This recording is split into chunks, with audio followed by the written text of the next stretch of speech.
That's scuffed. Good evening, everybody. I'm Gav Dougie Fresh here with my boy Iwa Gakare, and we are jumping right into the pro draft of CCG Emerald versus the Theory Nation. Yeah, hoping to see Emerald bounce back after a little bit of a rough week one. Um, I see that so far this week, looking at this lobby, it looks like Dragon Jindy is starting in game one this week, and we saw a definite huge improvement when he came in as opposed to YB Silver. Um, so hopefully we can see that make the difference here. Yeah, and I don't know if it was intended, like if Silver just wasn't performing and they made the switch, or they intended on making the switch, but we sure will see how things go. The Yasuo ban, the Lilia ban. Lilia and Hecarim, I respect those bans. Those are like basically the OP junglers right now. Yeah, I mean, just very hard to compete with those clear times at the moment. Hecarim, I definitely always talk about Hecarim and Kane for me as any sort of laner. It's just so hard to cover any sort of path. Like you can try and anticipate, you can try and ward, but they have so many ganking paths that they can really snowball a game out of control. And Hecarim is definitely the better of those two at the moment. Yeah. Horsey go Nene and make the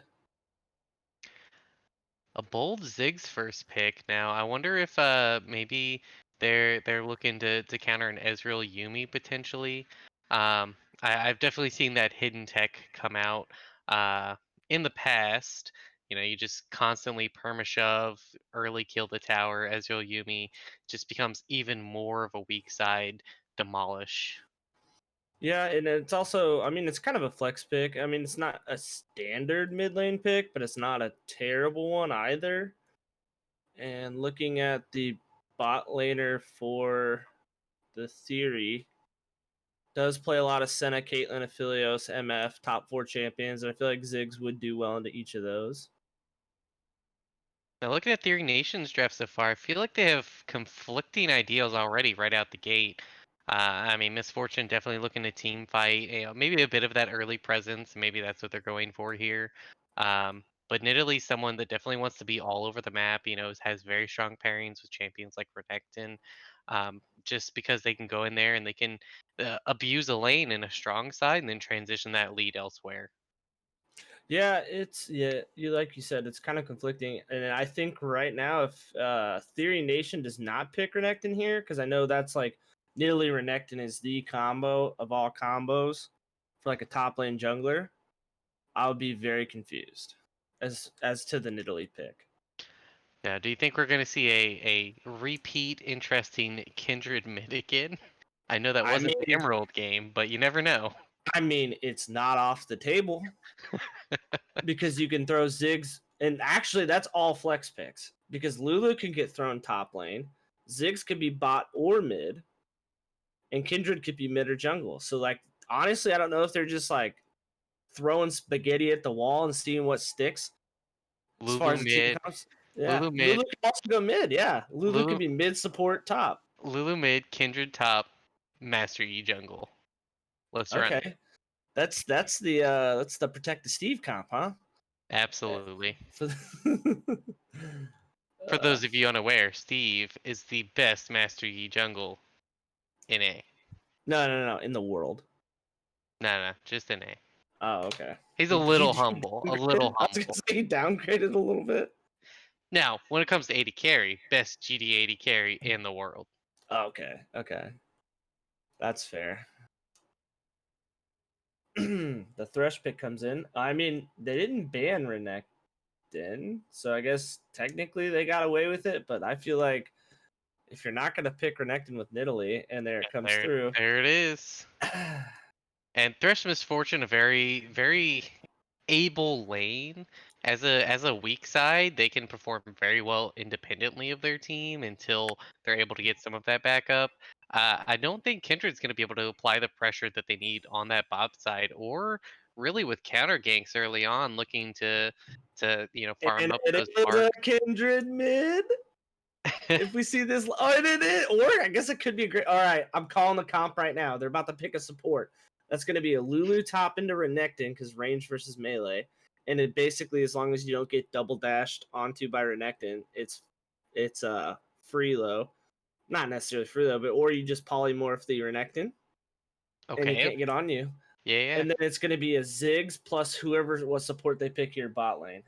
And I'm totally wrong. It's a Ziggs Lulu bot. Damn. I think it is gonna be Graves mid. You think it's gonna be Graves mid? I guess they could swap it, depending on like whoever has the better matchup between Graves and Kindred. Hmm. Is Kindred mid really that popular? Like, I don't know. Let's find out. I'm gonna do a little research here while I could tell you it's not something that's often played by the CCG Stretfa, as far as I'm aware. let's see. Kindred mid. And Graves That's and a Syndra, that seems like a point very 0.04% pick rate. oh So wow, that's your long shot right there. so this will be interested. All right, will be an interesting development to see who indeed is the mid laner for this team. And looking at the lobby, it looks like they're ready. Saw about 30 Rs pressed there. What if it's a Ziggs mid and a Kindred Lulu bot and a Graves jungle? Graves 80 carry. Throwing it back to the pre-rework. I missed that Graves. I miss that Graves.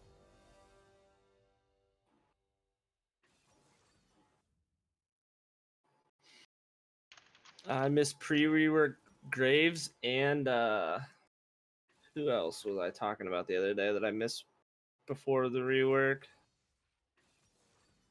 I don't remember. It'll come to me here in a minute though. And the Kindred is sitting in the mid lane right now. Granted, they do have the ability to flex around the picks up until 20 seconds left, I believe. I'm not sure on the rules with that, that's this league, but that's standard. a standard rule of thumb. They Now I don't know did how much that would change anyone's masteries. I mean, it's not like you're switching between an AP and an AD carry.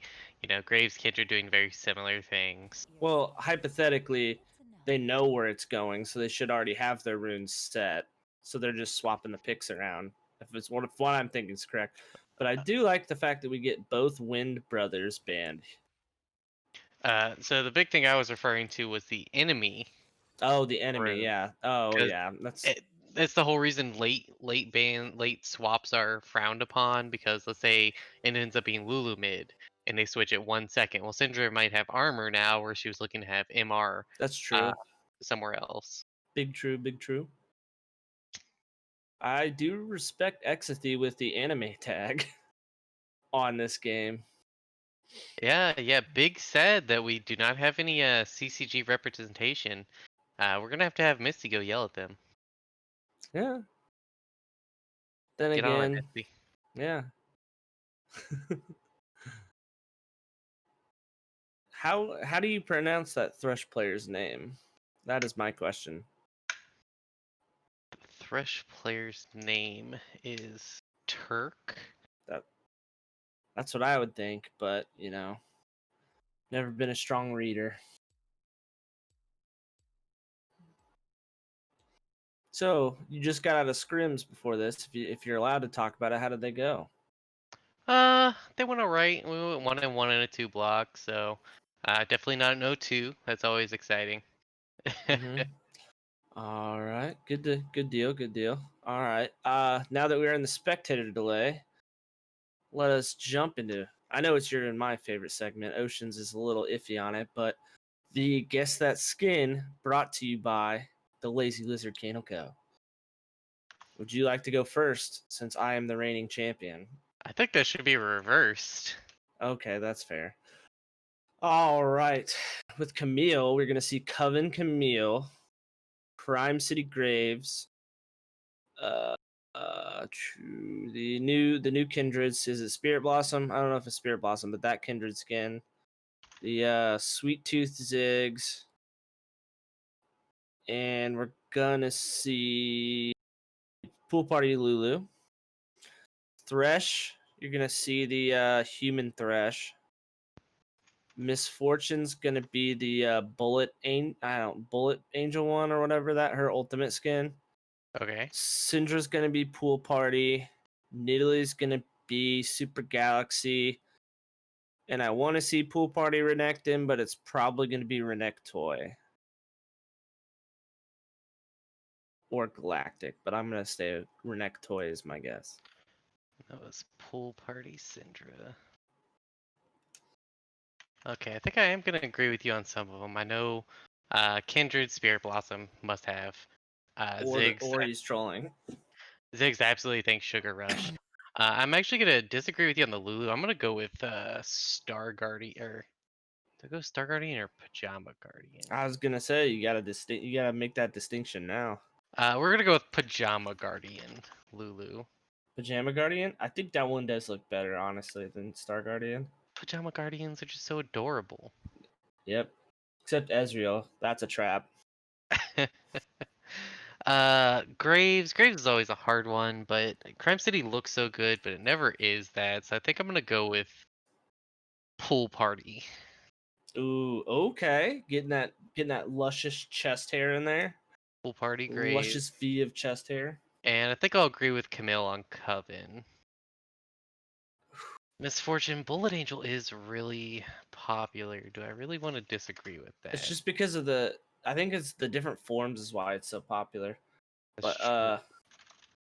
I'm gonna last second change my Camille pick to IG. I don't know why. I just had a feeling. Maybe it's because I played Coven earlier with you and I was gonna play IG, but I'm switching it to IG. With I 5 seconds left. Nidalee, I think I'm gonna go with Bewitching Ooh. and Renekton. Fuck. Whoa, Uh, whoa, whoa, whoa, that's $1. let's go with Black Frost. Ooh, that's a good one. That's a good one. Let's see what we've got.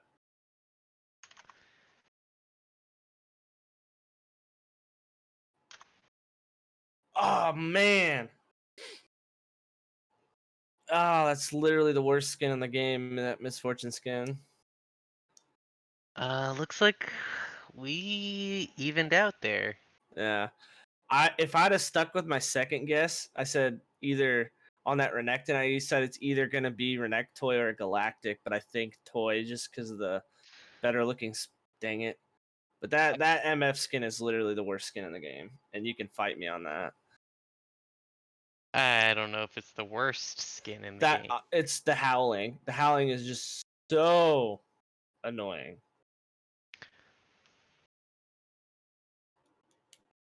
How just randomly gross.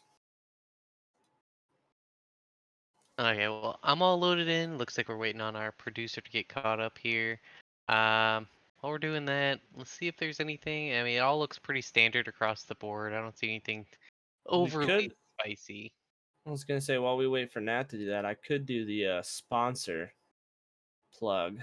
Our lovely sponsors at Lazy Lizard Candle Company. They're a small batch curated candle shop which uses all natural ingredients, which is just a lovely thing. They candles made by the Lazy Lizard Company have unique scents, premium burn times that last for hours. The perfect gaming atmosphere is just one wick away. And go to their website, and if you use the code CCG15, you will enable a 15% discount on all non-discounted or other previously used sales offers with the code CCG15. Get that stinky gamer smell away with the Lazy Lizard Company. All right, I'm ready to start Yeah, whenever you are. I'm at 0 if you want to head on back and count us in that.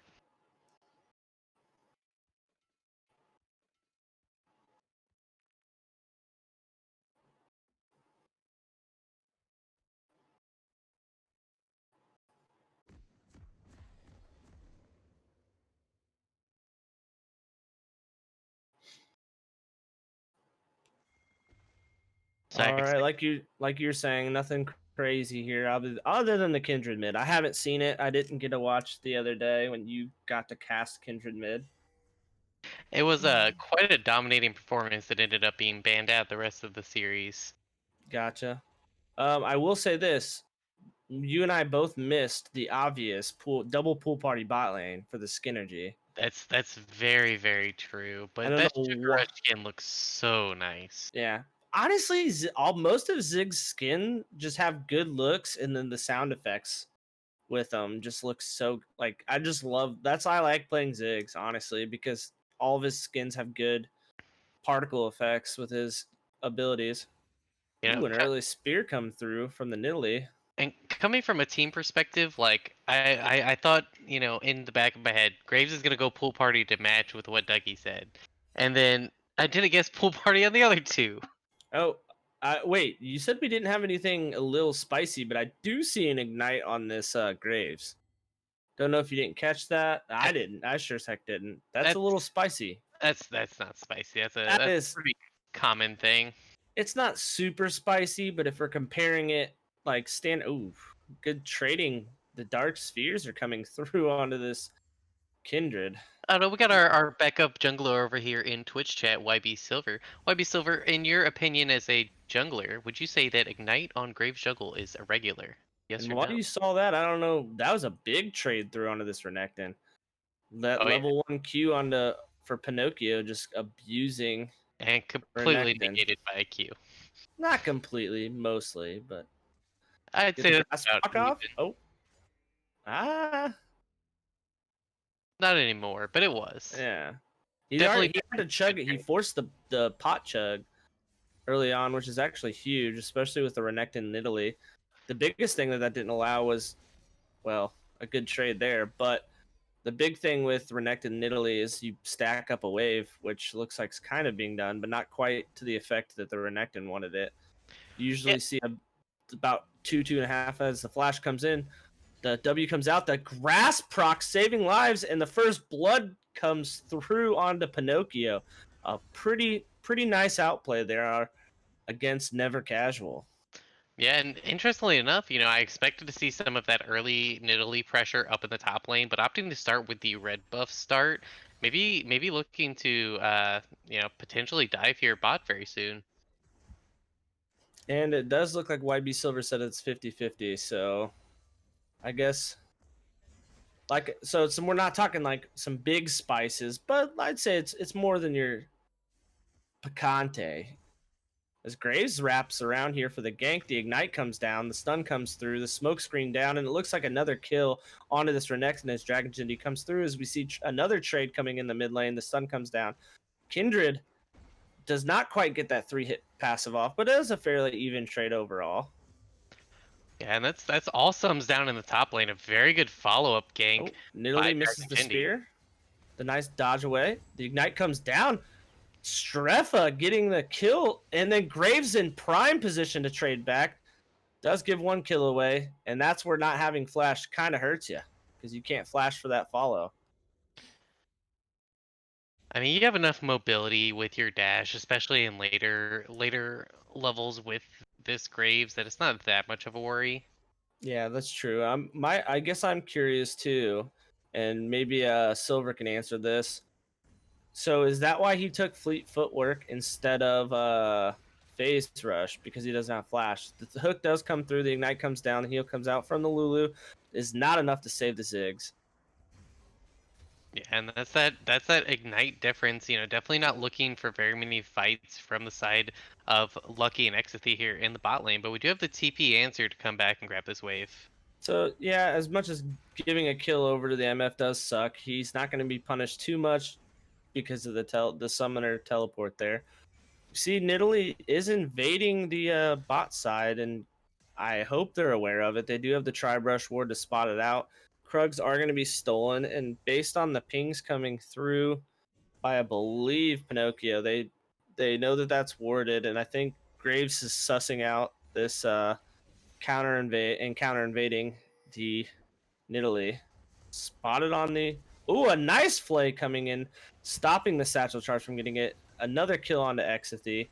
Not feeling fun on the Ziggs. This time he will get punished. A beautiful flash flay by the Thresh there to completely negate any ability to escape from that.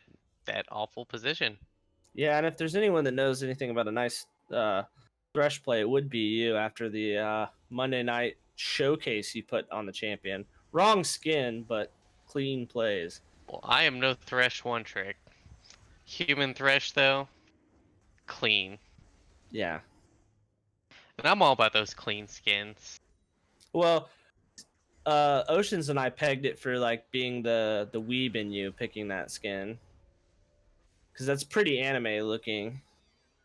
Definitely probably part of it. I big thing here is I will say is that Ziggs is not down in CS too bad. He's catching a wave here and hopefully going to shove it before MF can get there to even narrow the gap further.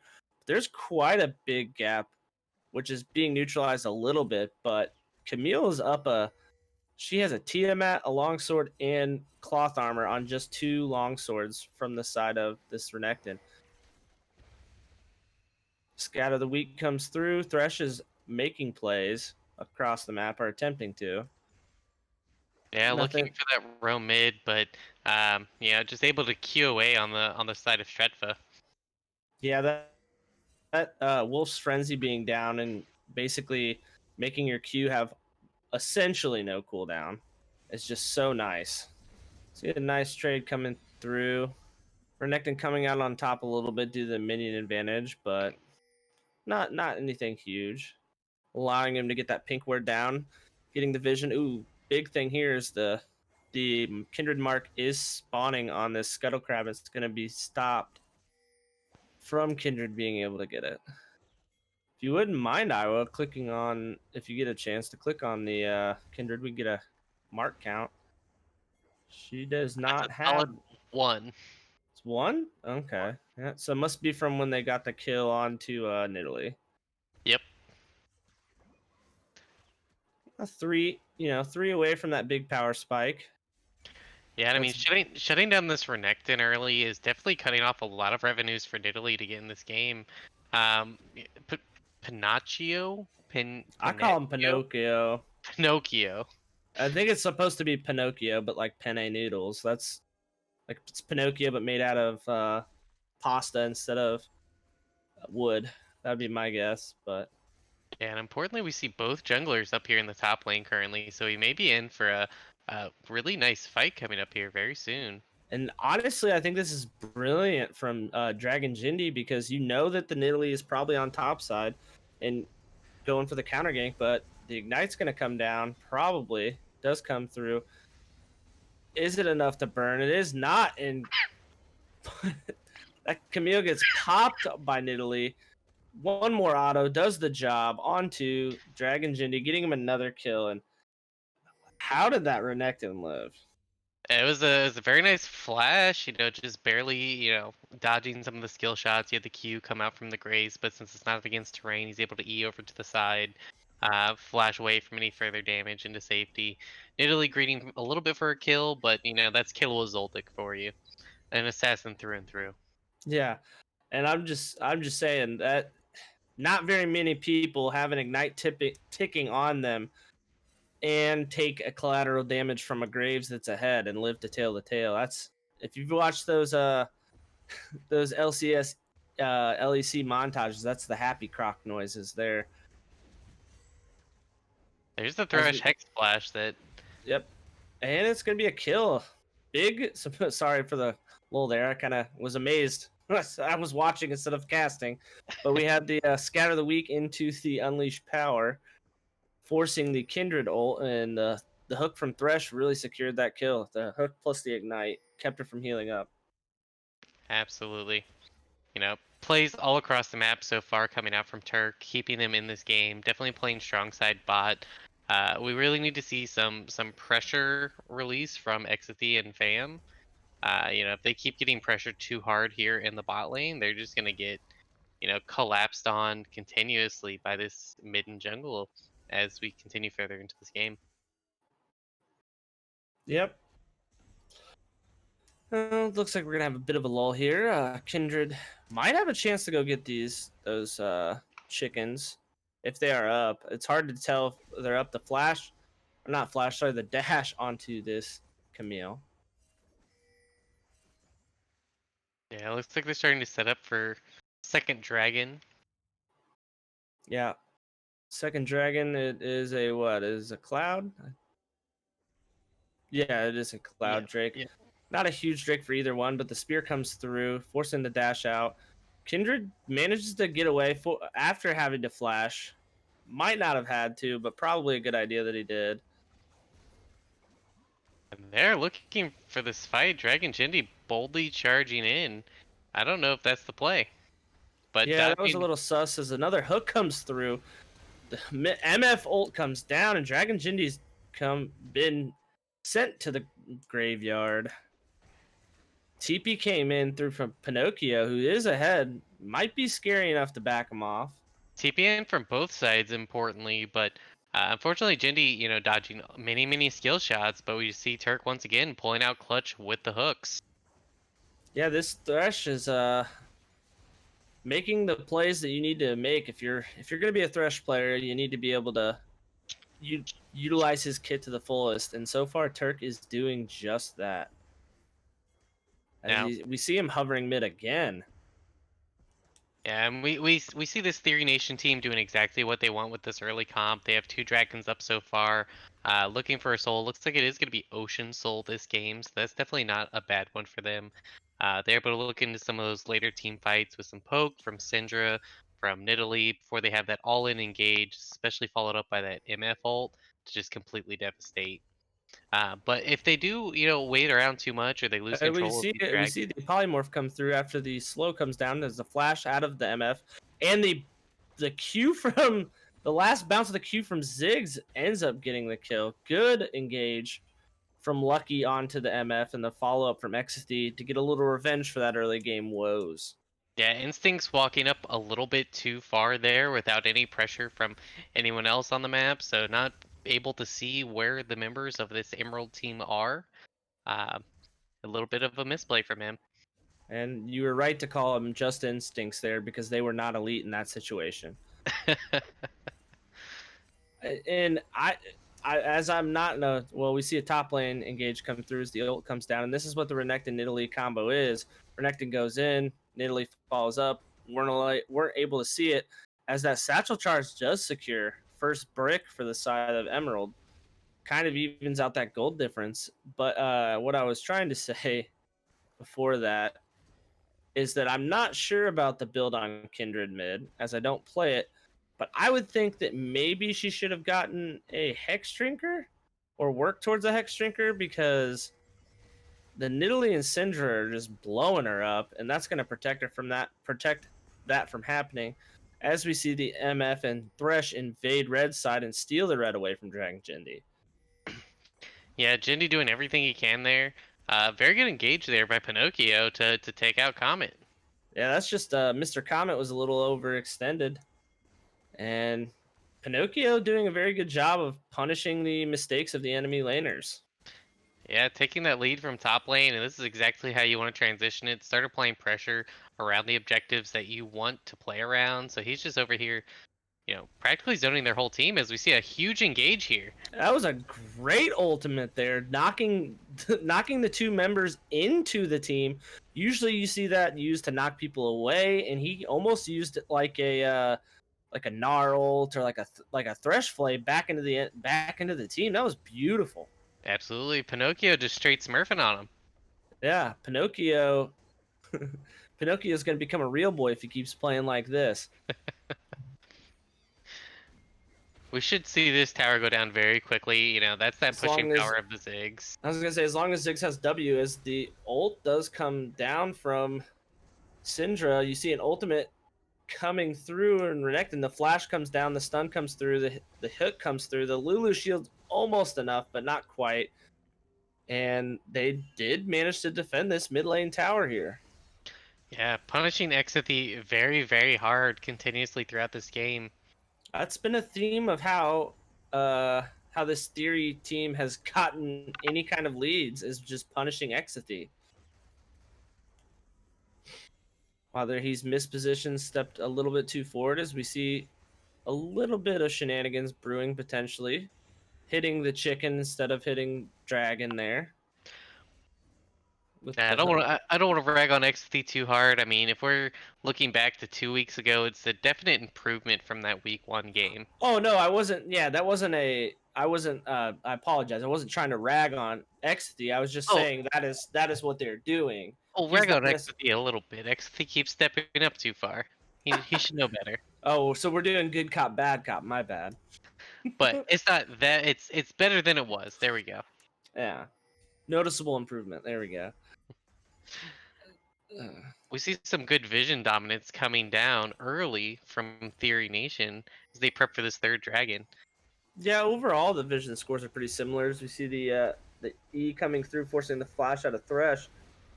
The Kindred flashed in for that. I don't know if that was necessary, but then again, getting a kill is always necessary, isn't that right? Yeah, I mean, cutting them off of this third dragon here, stopping this early game tempo, is going to be actually a huge turnaround point for them, as I believe they have the much better scaling comp. Yeah, and also, I mean, I think it's going to be huge.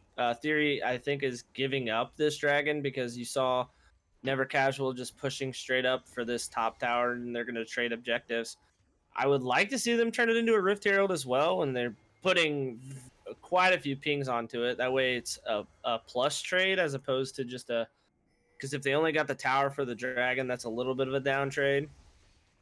But it looks like they are going to be able to secure the Rift Herald.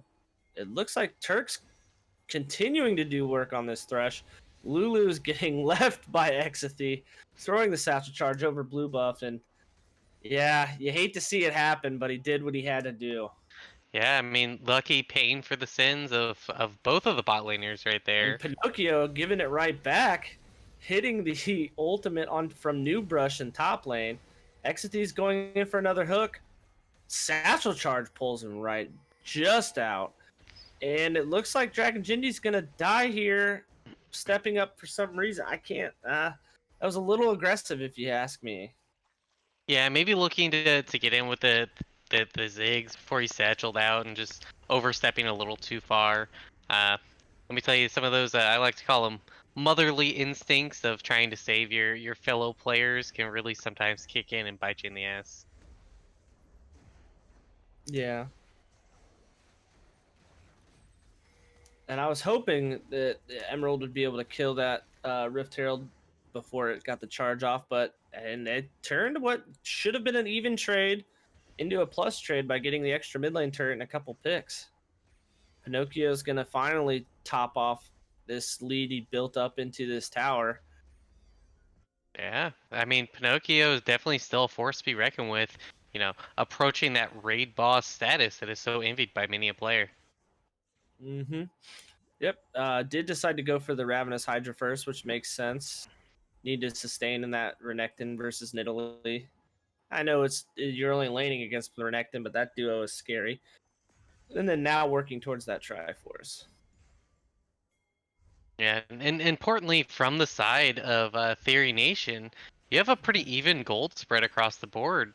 I mean, looking at kill and assist distributions, it's not all focused on one single player, and that makes it really hard when Pinocchio is really good at diving in there. You could essentially sacrifice yourself if you wanted to look for one of You these see the kills. engage coming through onto Turk, getting the pick, securing the mid lane tower.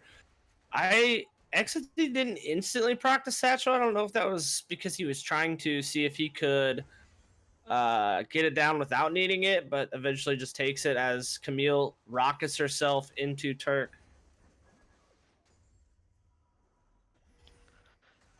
And we see a very even game overall. If you wouldn't mind hitting X for me, Iowa, so I can see the gold lead. And it's pretty even overall. Gold leads really we see are Syndra a little bit over Kindred and Pinocchio having a pretty sizable gold lead over Renekton. Yeah, we're looking at about 1,200 over Renekton as opposed to what, like five, seven, 700 700. So over literally Kindred. the gold difference is the amount of gold on Camille versus the amount of gold on Syndra. So I mean this is a very even game. I think the real big fight is going to be happening in about a minute 30 once this next ocean comes up. Yeah, and I mean, 4 Ocean is no joke. especially with someone like Graves, someone like Lulu, where you can have these extended fights and continuously shield, Even a continuously Kindred heal with the up. Kindred ult coming. Very true as well. Yes. That's that's this. Oh, command does not need to use the ultimate for Kindred and gets punished for not utilizing it as the ultimate comes through on the Syndra and then uh, casts a dark sphere onto bot where Strefa's body is left. That's actually a big pick with 50 seconds until this dragon coming up. Syndra is going to have complete agency in this bot lane to be able to do what she needs to do to make sure her team can get soul point here. Now, I'm not super familiar with the ult cooldown on Kindred, but thinking with that in mind, if you're looking at this dragon, right? Does it not come back up in time for this dragon? You can hover over it and get that cooldown on it. Let's see, Kindred. It's 150 Yeah, seconds. so he might have not used it solely so they can have it for this dragon, which I guess I do. But at first, it didn't look like he needed it because it looks like he's going for a wit's end next with that Negatron. I would Yeah, imagine that's a wit's end. If it's not a wit's end, I'll be a little confused as we see the dragon started here by this Graves. Some big poke coming through on this Leandri's Luden Ziggs, and the dragon goes uncontested. Really yeah, unfortunate back timer on this Syndra. Does have the TP, but did not have any wards to really make a TP work. So we see a Death Brush attempted here. yeah. We saw them, The hook comes out. obtain. The Lamb's Respite does come through, but I think Kindra's just going to be dead there. Yeah, we did have large scale vision dominance over the Baron right before this dragon, so they were definitely looking to just shut them out of this side of the map and then look for something. And while you were saying that, Pinocchio continues to run down the enemy laners and just 1v1s Mr. Comet. And the Ziggs comes down and gets quite a bit of damage done. The Polymorph really helping out Pinocchio there. Pinocchio's godlike gets shut down by the MF. MF almost pulls it back, gets another kill. Does end up falling. Can this Graves live? No. The Renekton Nidalee combo is too strong. And it looks like we're going to have a chase here. Nidalee has no mana, but she does have her Cougar form. Unfortunate. Oh, the Zonias does come out. Can she trade the kill back? And no, she gets out with has to be single digit health. And that's just unlucky for this Kindred. Rolling in thinking you're getting a free kill and then just instantly dying to this TP coming out of the Syndra. Yeah, Pinocchio very much turning that potential pick into a winning or even fight. But then just a little bit of a over chase from the side of Emerald, getting a little bit of red in their eyes as they saw blood in the water, but it ended up being their blood. Yeah, Pinocchio did the classic top lane engage move. I know I've done it. When you're going in, and you're the only one somehow, and you're going in, and while you're going in, the enemy team's going in on your back line, and then you get the kill and feel good about it, and then you turn around and you see cooldown timers on your allies' portraits. Now, I think Pinocchio's engage was fine. I think cleaning up the MF and the Thresh there were fine, but I think chasing after the Renekton and Nidalee for as much as they did was where they overextended. Yeah, well, I'm saying the initial go in there, but when she was 1v2ing and had no backup, and like it was just like it works well if the team was communicating together, but it seemed like there was a disconnect, and that's why I was saying that it might not be the best move, but if they can get on the same page, it's looking like that still an even game, a little bit of a gold lead coming on the side of Theory here from those picks. The shutdowns onto the shutdown that came through from the Camille really helped boost up some gold leads here. Renekton's hovering. Yeah, getting stretched in the side lane, getting a little bit more power back onto him. Not looking for marks right now. Definitely out of the realm of what he can be looking for as behind as he is at the moment. Oh, excuse me. Uh, but definitely getting farmed up, getting his items, getting that power spike to be able to follow Pinocchio a little better into these fights for those optimal lambs or spite plays. Yeah, I also think once he gets the wits end completed, that'll be a big power spike because you'll be allowed to actually not just get blown up by this Syndra, and you'll also be able to, get that on hit healing back. That plus your Orc gonna really help the healing. And really, there's no tanks coming through as we see the Shurelius is the first item completed for Turk. Interesting, very interesting choice. Yeah, tank meta's dead.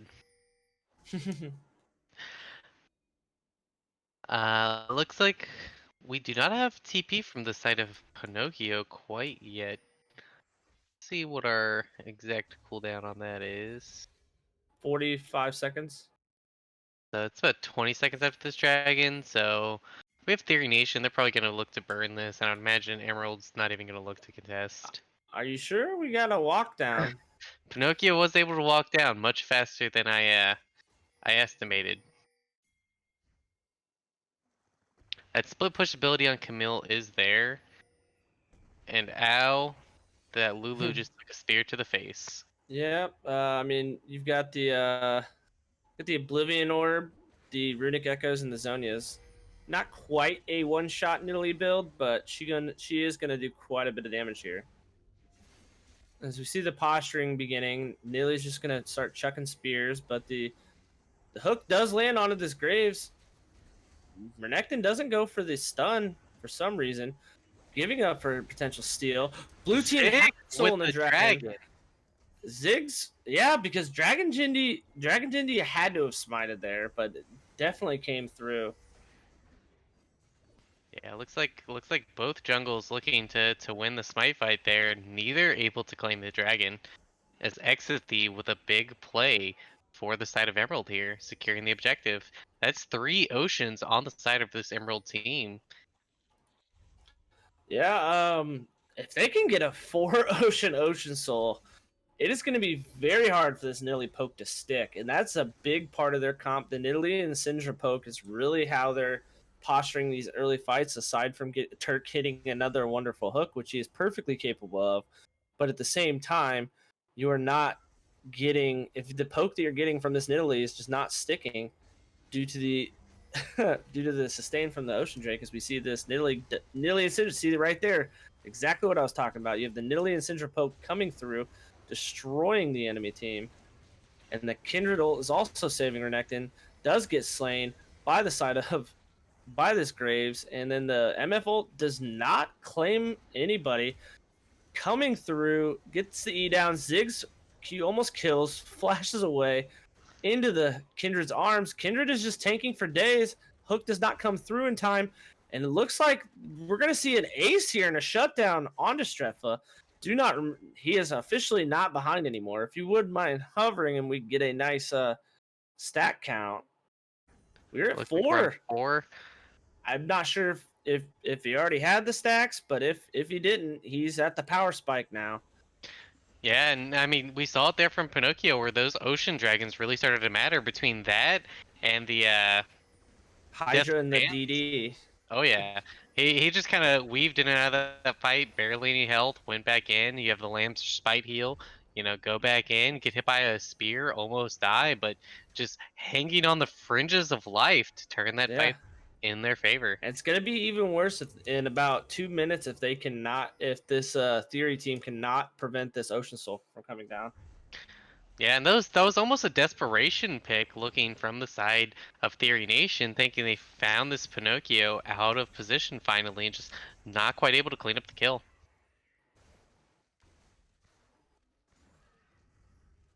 We see a little bit of a slow pacing coming through. So looks like we're going to have a little bit of a lull here as the Ziggs ult comes down just for some poke. Does do quite a bit of damage to the elitist instincts here. And You say a little bit of a lull, but looks like we might get A siege. one Yeah, it looks like we're one just three gonna have some siege. one, Yeah, I'm one gonna two say two. 4-1 probably. Well, As they this have both. Camille is able to do whatever, is getting chased off by Turk. Did activate the Shirelles to get that movement speed, and all that does is allow mid turret to drop here. And you're actually going to see bot turret drop as well. Like I said, you have the 131 with the Graves pushing there. And he's just going to keep it going here while Camille reapplies pressure. Yeah, I guess I very much did misspeak. I forgot about the siege potential of a Baron up Ziggs. Very true. Because how many points? Hover over him real quick. See how many points he has in the W. 2 points. Okay, I believe that's 23% if you hover over it. Hover over the ability. I didn't see that quite as the top turret does go to the side of Pinocchio, getting into 27, 27.5%. which is even worse. Is Pinocchio gets the solo kill on a never casual, had MF rolling up.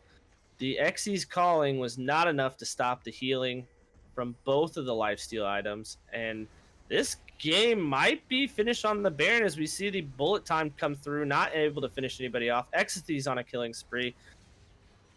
Stretfa gets a kill onto this Nidalee, and this is a game. Yeah, apparently by lull I meant end of game. Yeah, it looks like they were just kind of prepping it up. You saw their waves start pushing in.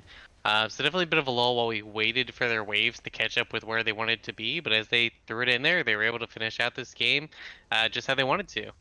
Yeah, no, that was incredibly well played by the side of Emerald. They got one Baron and ended the game on that Baron. As we see that we're looking at the post game damage charts, Exithy ended up doing more damage than the raid boss Pinocchio here. Yeah, and that's Not that really just constant. surprising, honestly. Yeah. It's that constant poke damage that you're having, as opposed to that entire blow up potential.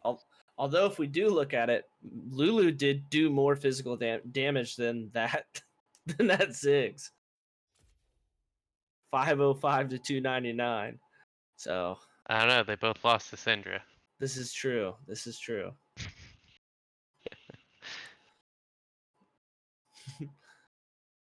That's a very, very solid, very good sign from Emerald here.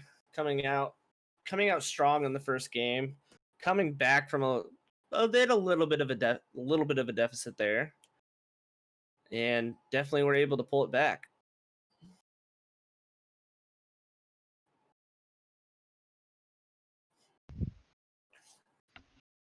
Yeah, Greaves Kindred, no fear. Yeah. Do you think we'll see a Kindred ban next game? No. I'm not. I'm saying only for the potential flex. That's the only reason I thought that maybe.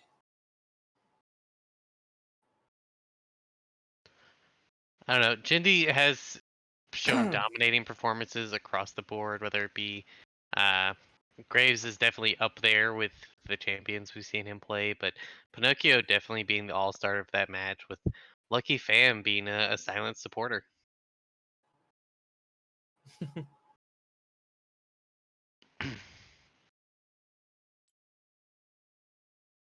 So, as we go into the next game, how do you think in pick ban we can change what we could change from I either side? I mean, looking from the side of Emerald, they now have the counter pick. So they have the bold, Ziggs, potential flex. I don't know if that was something XC was calling for. Or they really were looking for the flex there between the mid and the 80 carry. We may never know. Yeah, But looking at that, that may have been just a bold first pick option. So maybe looking for more of a counter pick option. Somewhere across the map. I mean, Pinocchio seemed very confident with the Camille into the Renekton, um, but potentially just confident in general, regardless of matchup. So maybe they need to prioritize getting Stretfa a winning lane here. yeah. I think back to the first game pick. I think they just went honestly with three flexible picks for the first round of picks, because I do think it kind of threw Theory Nation off guard as they went and banned Ornn and Lucian. away from Emerald, and I mean, I guess we did end up picking a top laner, but Lucian was banned because it's another flex pick, and that would just throw it completely off guard on the draft. So I think it's possible for them to keep a similar style of draft, but I wouldn't mind them seeing them if we're replicating bans here. Maybe leave up one of those mid lane bans or drop the Lilia ban and see if maybe they can get the heck, maybe end up with the Hecarim or the Lilia. But we shall see. Just forgo bans altogether. Let people play whoever they want. Oh, you're saying like a season 6, or not season 6, early season LCK game 5 blind pick, which is one of my favorite things in League of Legends. I almost don't want blind pick. I want a draft mode without bans. So okay, so no ban. No Everyone's duplicate. using everyone used I, everyone used I don't like. emergency subs and lost all their bans or something. Yeah. I don't like duplicate champions. I think that's stupid. Yeah. Oh, also, by the way, before you finish that thought, hello, Ricky Salsa. He did say hello in the chat. I don't know, man. We were talking him up earlier. Yeah, he must have heard his ears must have been burning, so he joined in the chat. But no, I think the at least specifically in the old OGN Korea days, those game 5s are some of the craziest crap ever. Because you would just see, I mean, that's how you found out what teams thought were OP, and that's actually it's one of my most iconic moments in League of Legends, the Faker versus Ryu 1v1 in Zed outplay, which kind of put Faker on the map as the unkillable Demon King. Very true. Although, I mean, if we're talking about iconic fights, that is definitely not my favorite. Well, it's not my number one favorite, but it's just one of my, it's like up there in like super crazy moments that were outstanding. Honestly, I think my favorite, and this is just because I'm a C9 fan through and through, so I'm a little depressed right now. But see, 2 seasons ago when they were at Worlds, when Licorice stole the Baron with the Ornn brittle damage, stole Baron. I'm a bit of an old school fan myself, and I think anything that is so famous that it becomes a downright saying in a game is worth mentioning. So for me, it's definitely the Xpec A backdoor. Oh yeah, dude, that was actually, yeah. I mean, heck, he got into the Worlds. They put his Kassadin into the Worlds song music video because of that. Yeah, the Xpeke, that's always nice. Let's see what else we got. You got the Insec, which is the Lee Sin classic play. You get the Mad Life with those insane hook. Any insane hook could be called a Mad Life. I don't know about that one. That's not as popularized. Oh, I disagree. Just because he hasn't been professional. What about the Captain Jack, where you instantly QSS the perfectly time your QSS to turn off the CC? Okay, I could agree with that. What's really funny is all but the Xpeke are Korean. Maybe that's why Xpec A stands out so much to me too. It's Because like, it's the only non Korean one. Yeah, because I honestly can't think of any other ones off the top of my head. yeah, I mean, you have Faker. I don't think there's really like one Like for there's Uzi. iconic. I was gonna say there's iconic players, but he does like. If you're gonna say like what's iconic about Uzi, he was second place at Worlds like 3 times in a row. Like Yeah, but he doesn't have something where people are like, oh my god, you pulled an Uzi. exactly.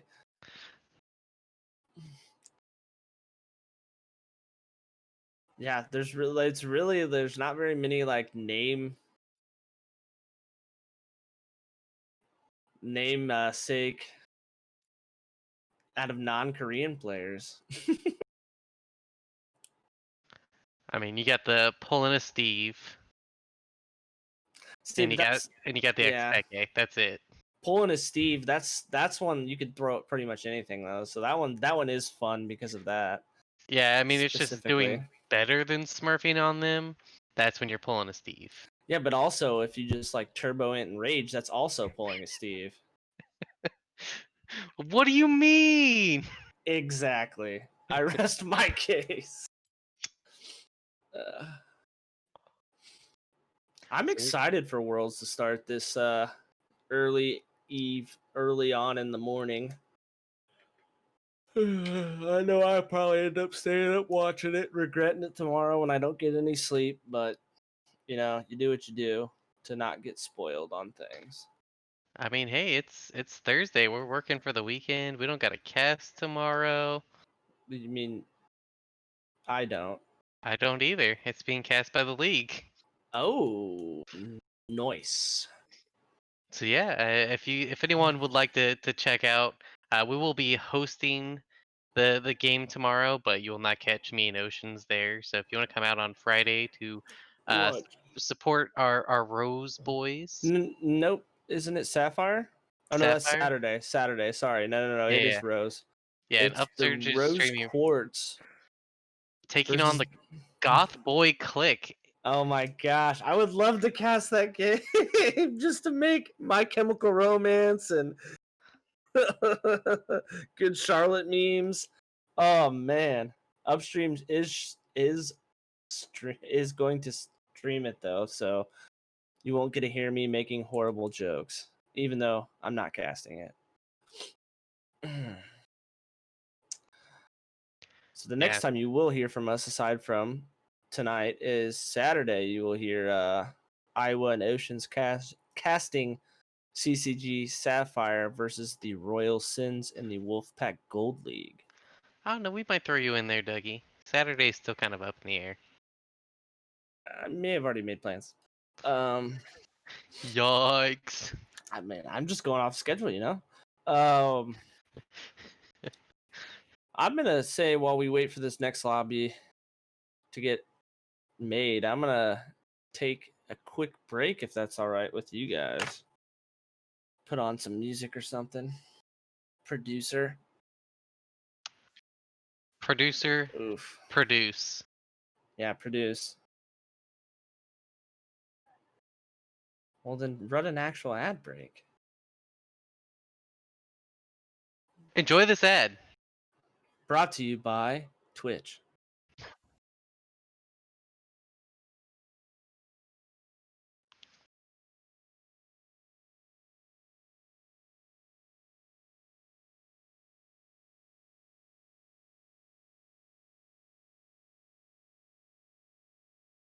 Oh yeah, there it is. I'm on an ad.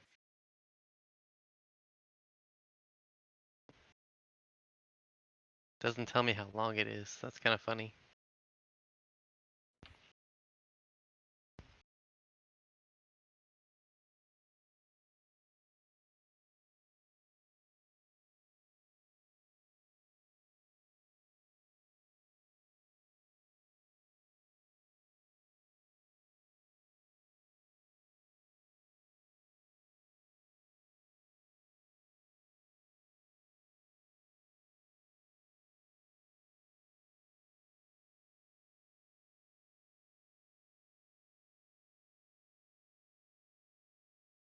Yeah, that was an ad. I think that was two ads.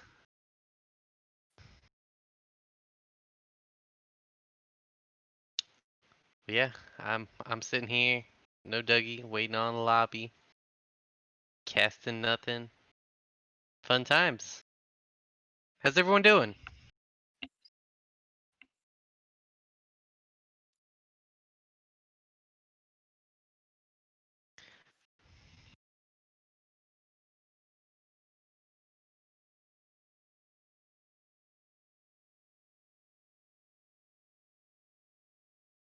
Wait, wait, Lucky Fam's in Champ Select. Are you in there? Keck W. We were cucked. We were cooked. I was gonna say I hope my mic's turned off, but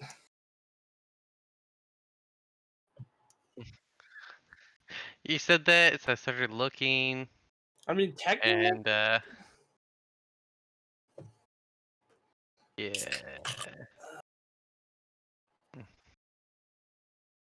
make them cancel the lobby. I mean, it's not like anything happens. It's not like there's a dodge timer. Dougie, What? see this? Hold on. Oh, they're in game.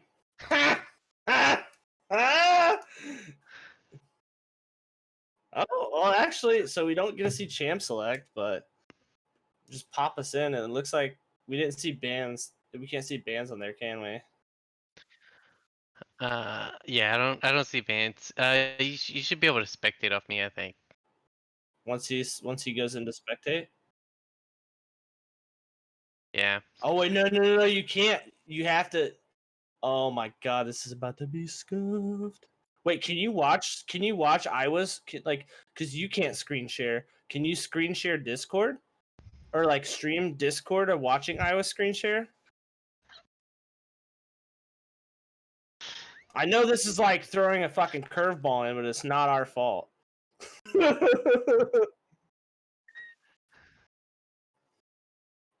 YB Silver, you gotta get your team straight, man. Wait, are we on? Ah! Whoops. I thought our mics were turned off, so I was a little unfiltered there.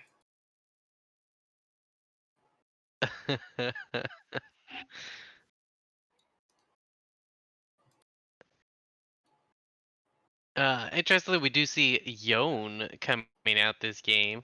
Not sure what the bans were looking like. It looks like Lucky getting his favored Bard, but we are seeing a repeat of the Ziggs 80 carry on Exithy. Uh, Potentially something that he's just been looking for, but being answered this time by Syndra 80 carry on the opposing side. Yeah, we got a nice battle of the mages.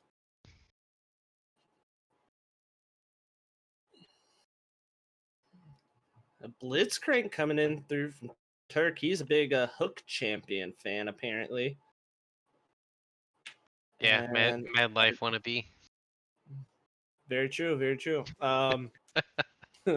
See, it is a reference if you're making it.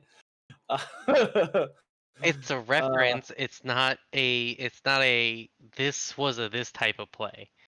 no, yes. You know what? You know what the mad life is? It's when you, it's when you flat predict someone's flash with the hook. That's a mad life. Hard disagree. Then what's that called? Predictions. No, it's a mad life. Nope. I guarantee you, if you go into YouTube and type in like sick mad life play, that's what you'll see.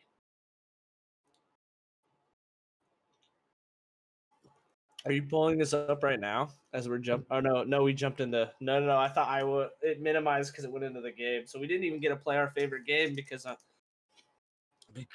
due to the being left behind, being left behind. A I would have base renekton gotten skin coming. I would have gotten. Yone. I would have gotten probably Yone, Bard. I would have guessed Pool Party Ziggs just because it's the same champion. Yep. And I probably would have guessed the orange skin because it's only freaking skin. I would have Or gotten all the other ones wrong. I would have Although got. Mecha Kha'Zix does literally give you an advantage. Yeah, I was gonna say I think I'd guess that Kazakhstan, but I really don't know. I know I'd get Lilia wrong. I know I'd get Renekton wrong. No way I'd guess that for Syndra or Blitzcrank. Yeah. The nice thing about this now is you don't have to sync it up and just jump right into the game. Hey. Since we don't have a pick band to compare this to. Last time Emerald did ban both Yone and Akali. This time they vote for the handshake. If you could give me an Uno there, I would appreciate it.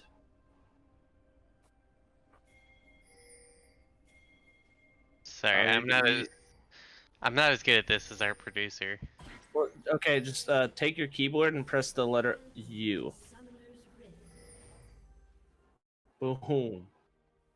Yep, and then N will take away the sidebar, and then O takes away the scoreboard. Now, if X. you want to, X shows gold. Yeah. I know that one. If you want to do some crazy stuff, hit Control Shift Z and scroll out. No thanks. It just zooms out, and technically you can go forever, so you can see the entire map. You could do that in game too. You can scroll all the way out that way? Yeah. I didn't know that. Yeah, I saw a player that actually plays like that the other day, and like when he goes to his shop, he can see like when you go to all items, literally on a screen is every single item without scrolling. Wait, what? Yeah, I'm it was talking kinda like, just do it real quick. Just give me the, says we see landing phase and standard jungle starts from both bot lane, leashing their respective junglers. I'm telling you, it's Control Shift Z and then scroll out. yeah, just hit Control Alt Delete and Yeah, if you Alt F4, it actually wins the game for Emerald right away. Not very many people know about that. It's kind of an exploit, so don't abuse it. In don't solo forget queue. a D to dance. D to dance.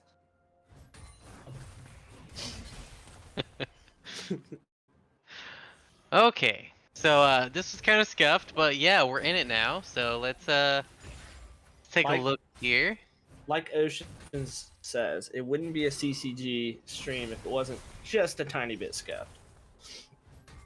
But I can strongly say that this time it was not our fault. As the scout of the week into the Blitzcrank hook comes through, but the Guardian Bard is very tanky.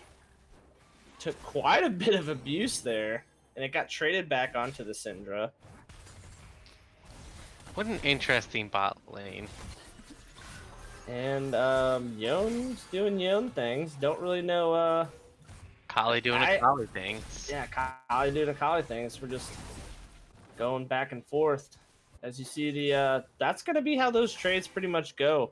If in the top lane, if we see a flash force out of Renekton, scared of that isolation damage from Dragon Jindy. But what I was saying prior to that is that that's pretty much how those trades go. That if they can get, if Ornn can get a brittle proc off, it's gonna chunk him quite a bit. As the prediction from Comet forces him to flash out because he throws his knockup dash into Dragon Jindy and just takes quite a bit of isolation damage. Dragon Jindy going a little bit possibly too ham. Yes, that is possible. Does get the smite away on the Scuttle Crab, but it looks like Pinocchio's gonna pay for it. His first blood comes onto Killa. Does get traded back. Stretfoot does get a kill and get away. Whoa, whoa. It is not Killa, it's Killua Zoldyck. Get it right. Sorry. Killua. I told you earlier that reading is not my strongest suit. It looks like... Dougie, are you telling me you're not aware of the character Killua Zoldyck? No. What is that from? Hunter x Hunter. We've gone through this. I'm not a Hunter person. I have not watched it. I know you're ashamed of me for it. I know. As we see Dragon Jindy forcing yet another flash. That is 4 flashes that man has formed. As the brittle proc coming through, chunking him down, and the dash comes through, and Pinocchio gets the solo kill onto Renekton. Oh no! Beautiful hook onto Dragon Jindy, but he just goes right back where he came from. As the Bard portal makes for some interesting interactions. Yeah, Dragon Jindy burning 4 flashes and 2 teleports so far. And a smite. Looks like he might be in trouble here as oh, the bowling ball does not hit. Does get the heal off the W. The stun comes down. Lucky is saying, get away from my jungler. Jumps away from the watch out Eve. Ziggs is coming through. Dragon Jindy getting payback for that first blood and getting the Gromp while dodging the Blitzcrank hook, throws up the Rammus. Everything is okay. Exathy walking up, knowing a Blitzcrank's there, clearing the ward might be a little bit scary. Let me just Streppa say, goes in a little aggressive, but here at CCG, we do not condone emoting of any sort. Dragon Jindy, get out of here. here, I think it depends on the league rules, does it not? And we see a beautiful flash in from both Lucky and Exathy to get a kill onto this Blitzcrank. They're really imposing their will early, although the gold lead is not very major. Yeah, Exathy was watching the stream, I guess, earlier and was really mad when we called him out. So he's like, "Oh, I gotta step it up, guys." Yeah. There's nothing like proving two casters wrong. You're better at the game than. Hey man, all I know is that Steve could beat him. But that wasn't the conversation. Hey, I'm Steve's. Strepfa going in and a beautiful ultimate on the second cast, predicting when Yone was gonna jump back and barely getting out alive. Just a masterclass 1v1 outplaying out of both solo laners from this Emerald team. Yeah, Pinocchio on the infamous Mage Tank Assassin champion. And that's just the abbreviated version of it.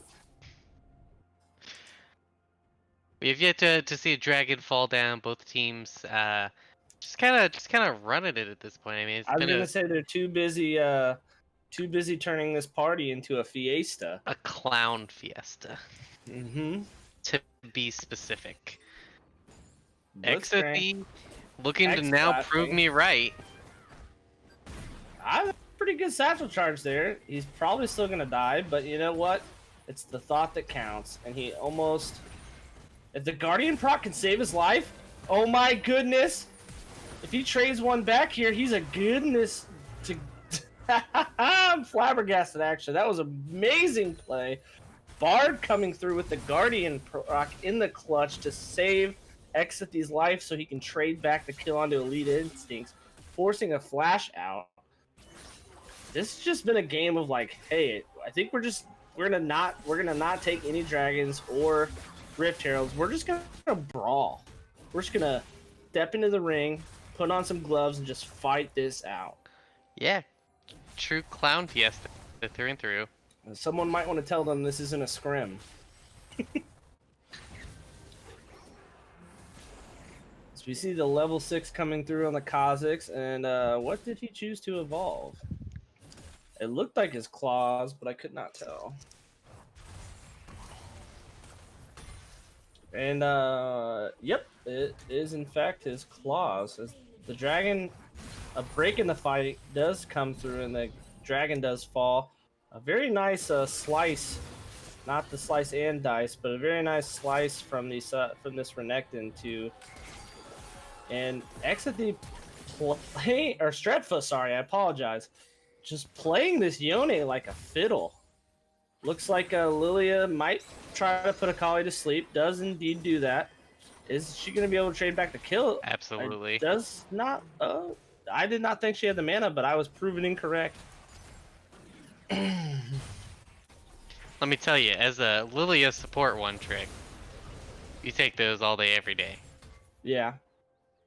And, I mean, Killia's old dick, at the very end of the day, had to be like Usher and say you gotta let it burn, you know? Let's Strepfa get the shutdown gold, put onto this Lilia. Although it is unfortunate that it's just, I mean, this Yone is getting put further behind because he did lose his life there and didn't get any sort of assist for that kill. Ziggs in a precarious position here, does pull the Blitzcrank back in. The ultimate from the Bard comes through, and the Ziggs does not end up getting the kill onto the Blitzcrank. Has to have single-digit health.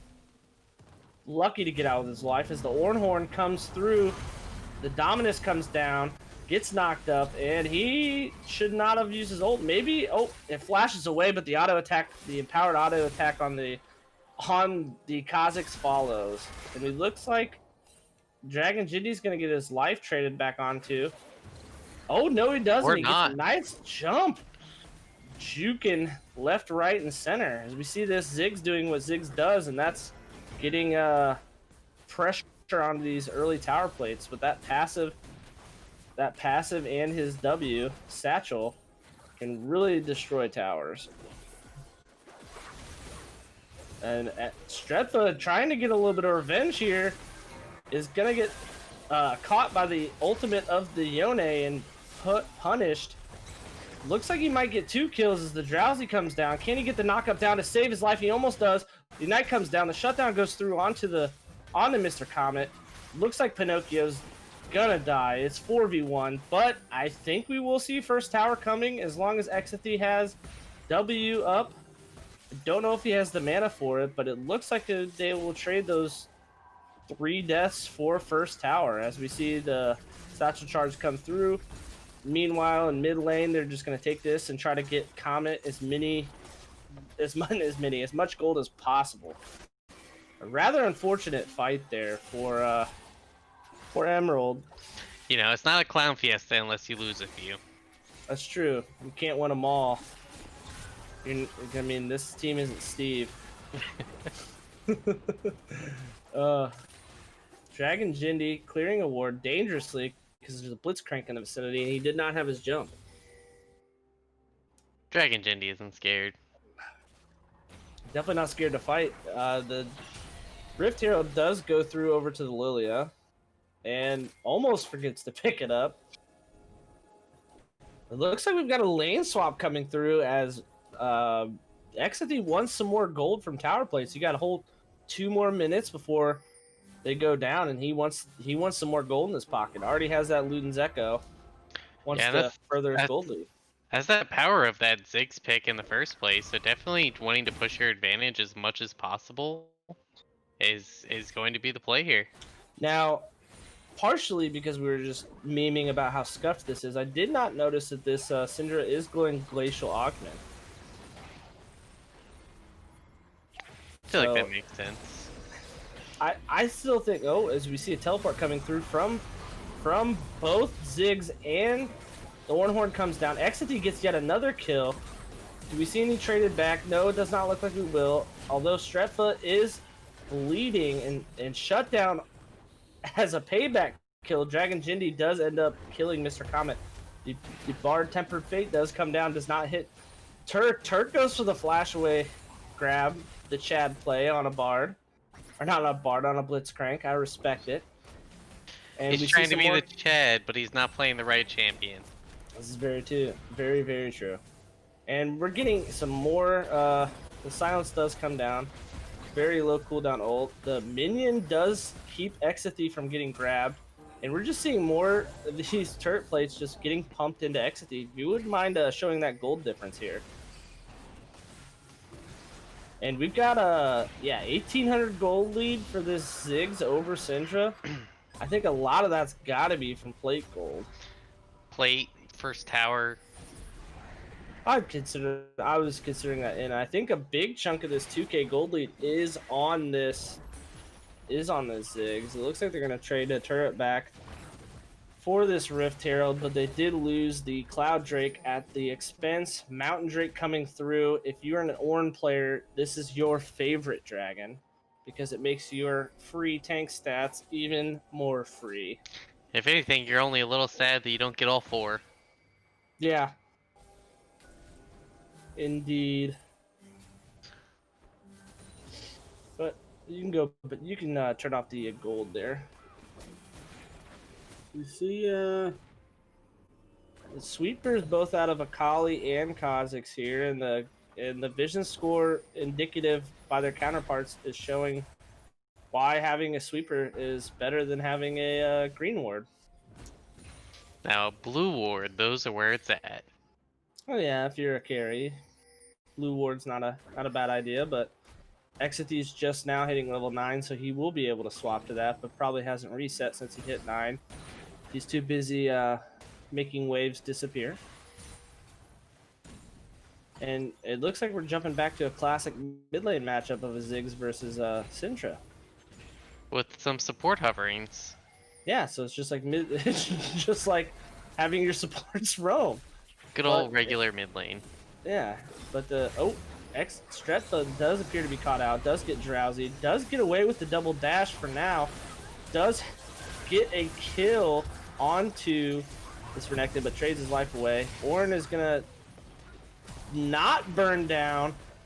Oh, does with the last tick of Ignite.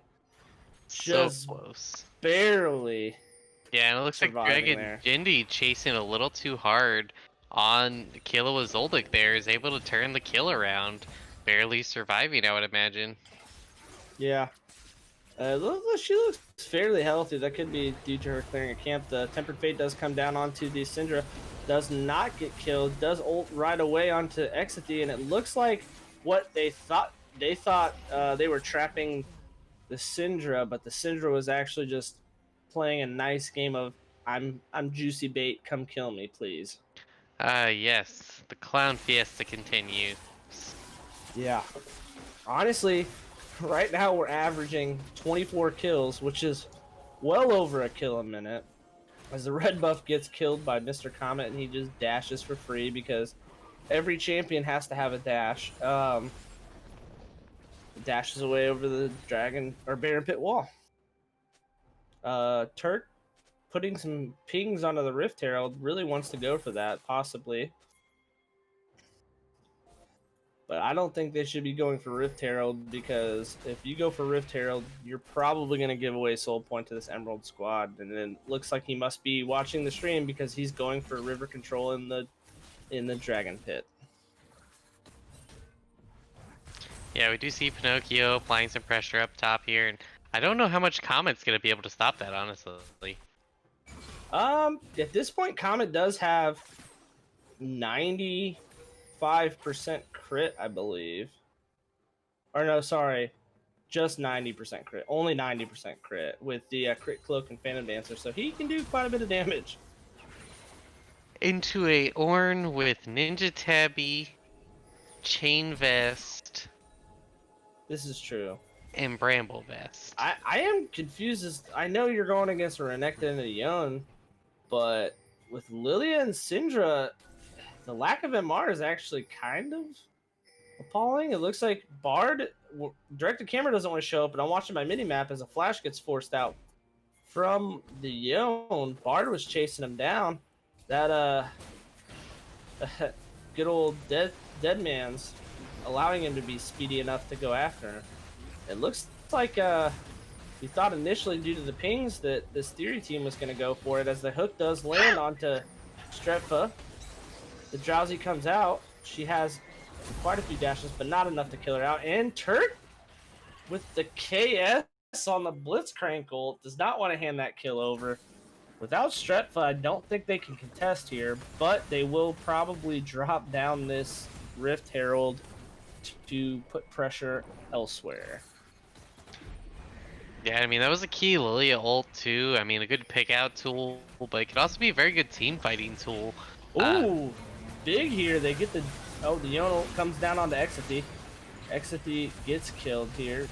Dragon Jindy jumping right into the hands of Blitzcrank, allowing Syndra to get a kill. Pinocchio flashes over the wall just to die to this Renekton. Can he live?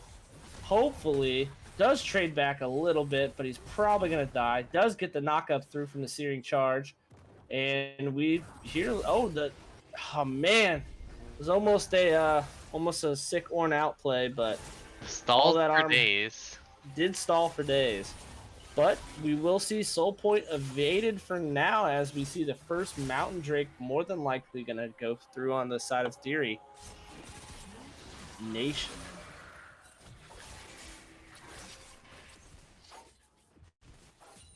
And the theme of this game has been let's fight. Oh, does the blue buff? Nope, it does get killed by Zoldyck. Ziggs doing his darndest to clear out these waves quickly with the ultimate.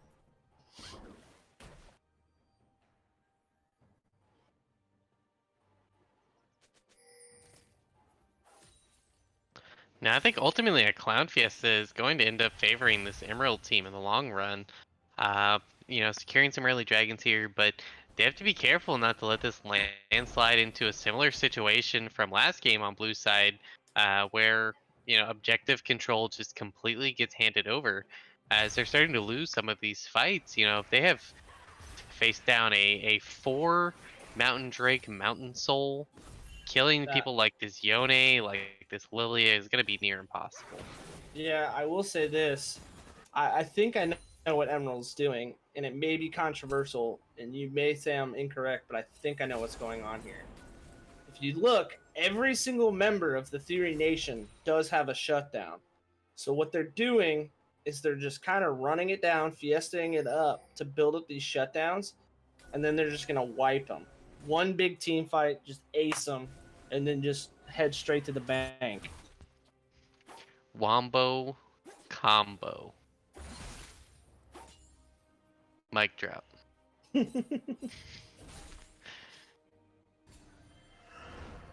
Not much deviation on the build coming out from Zig, so wondering what's changing this game for Exithy that he's so much more confident.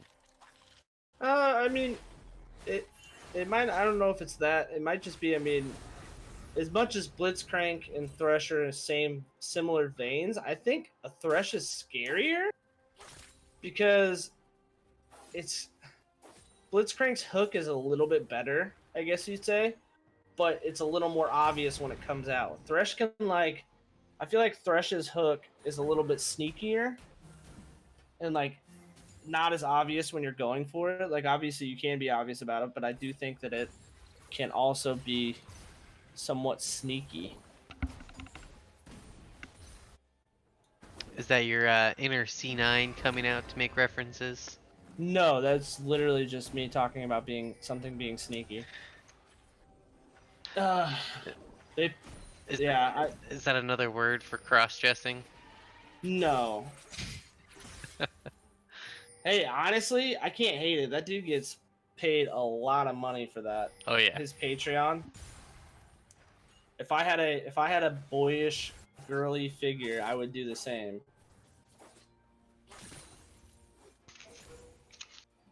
Unfortunately, I do not. As we see a little bit of vision control coming through the side of Theory Nation, the hook does go wide. Mia Pink comes out after seeing the hook come through. Looks like they're trying to siege this top lane and get vision, so a deep vision so they can set up for Baron and see this Emerald squad rolling. Warren tangoing with this unstoppable Mr. Comet. Does have to use his ult to get away, but how long does he get away for? There is still a tower there, so that is a bit of a scary dive. He will be there forever. This is true. And right now, I'm starting to get worried that we're not seeing any fights, and we might risk falling under this over a kill a minute. Oh no. And that's the action I came here to see. I don't I know. didn't come. We got about Uh, 4 minutes left until that comes true. no, it's actually way more than that because that's. Oh yeah, yeah, 4 or 5 minutes, yeah. Whew. I think we will see a fight here in 30 seconds, as Emerald really wants to secure that soul point. The bowling ball comes through. The damage is blocked mostly by Lucky's Guardian proc. Kind of like you were talking about, like that took a good chunk out of this Ornn, who was just not early on prioritized any of this magic resistance. It does appear he is getting that Megatron into the Abyssal next, but I just was confused why I didn't get it a little sooner. Because that item is so good. The stun does come through on the Never Casual, not able to turn it into anything other than about half of his health, which is a big chunk. The Warhorn is coming back up right about now, so we will be able to see that use as an initiation tool. And I think it's going to come down right about now, if I had to guess. There it is. Just to secure this dragon and soul point for the red team, and if they can get out with this without a fight, that's a huge win. It does look like Theory Nation will cut their losses and run to mid lane and try to sacrifice the dragon for getting yet another turret, as the hook from Turk comes over and grabs the Tempered Fate comes down to stop the ultimate from Syndra from killing. Comet's ultimate comes onto the cut to Pinocchio, almost dying, does not quite get done. Shutdown goes through onto the bar, and somehow, some way, Emerald comes out of that without anyone dying. I That wish we would have seen how Exidy got out of that. But we cut to that's that mountain drake. That's exactly they were dead without that. yeah. What is it? Is it 5% or is it 10%? MR and MR and armor. 6%. So I'll split the difference almost. I really think that 6% might have been the difference there. Holy moly! Yeah, or It looks like they're going out. straight into a Baron play here. Theory Nation's a little late to the party as both the Syndra and the Yone are late to the party. We do see a double TP coming down for a possible contest. I really think you got to peel off here, but we will see what happens. Akali does hit her, land her backwards E. The Syndra stun comes down. The Drowsy comes through. Never Casual does kill the dragon, so there won't be a smite here to contest. The portal leads to his death. The dragon does go to the side of Theory Nation, and they get 4 kills. Lucky's the only survivor here. I think this could be game if they're able to push down mid and have a minion wave. They do have a cannon. This might be a throw. Lucky does have ult here to stall out this push as much as he can. That's gonna be a key tool. We can see it right there as he's stalling this. We have 10 seconds until we have Dragon Jindy come up, not long in the others. I think they're gonna look just to get this inhibitor and back off. Yeah, that Tempered Fate has definitely tempered this Theory Nation team, because I think without that, I do think they in fact can end the game. Whew, yeah. That was just when you thought there wasn't going to be any more fighting, they really throw one for you. Yeah, we're safely above that kill a minute still. Yeah, they had to increase the buffer time. I think Emerald needed to peel off of that sooner, because the Scatter of the Weak came through and stunned up the Kha'Zix, and 3/4 of his health was gone. Yeah, the Scatter of the Weak into the flash Q from the Lilia to pull off the, I think it was a 4-man ult, not a 5-man ult, but yeah, it was at least 3 or 4. And you add on all of the MR shred that the Barons already put on top of you with those 2 AP carries bearing down on you. Oh yeah. They're lucky that Lucky lived there, because if it wasn't for Lucky and his ultimate there, we're going to game 3. And it looks like, I mean, honestly, as bad as it is, they lost Baron. It's going to be very hard for them to lose any of their towers. Maybe this bottom outer, but Ziggs is one of the best wave clear champions in the game. He can stall out just about any game with his ridiculous wave clear. Yeah, we got ult flash up. Comes through, the ult doesn't, or the hook does not grab anything. They will concede this tower, but after that, I think they should be fine to wait out this Baron.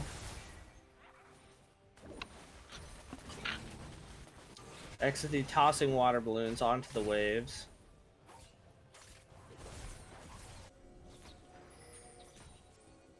Looks like we're approaching very close to the Abyssal Mask finish.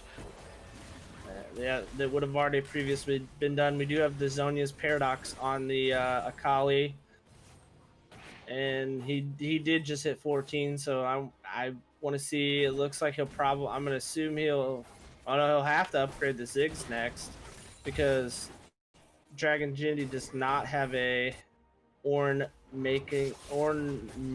item. Ornament. Well, yeah, I was trying to think like an item that turns into an ornament. Like I was thinking of like a recipe, like another word for that, but couldn't think of a good one. The vision control that they've got on this bot side of the map should go towards the second mountain on the side of the Theory Nation. Yeah, and after that last fight, wisely choosing to go ahead and give up this second dragon, going over to the Theory Nation. Ornn, while that happens, Ornn does ping that he got his Infernal Mask. Yeah, looking to Although just I think that's an automatic ping when you upgrade. looking to just farm up, recover from some of their mistaken clown fiestas team fights. We do see quite a large gold differential, but for taking these ornaments into effect, we're only actually looking at about 7k. One good team fight their way, especially if we're looking at cooldowns the way they are, could result in Emerald just stealing this game out from under Theory Nation still. Yeah, I think a big key to this game is going to be whether or not they can dodge this nuke that is the Syndra.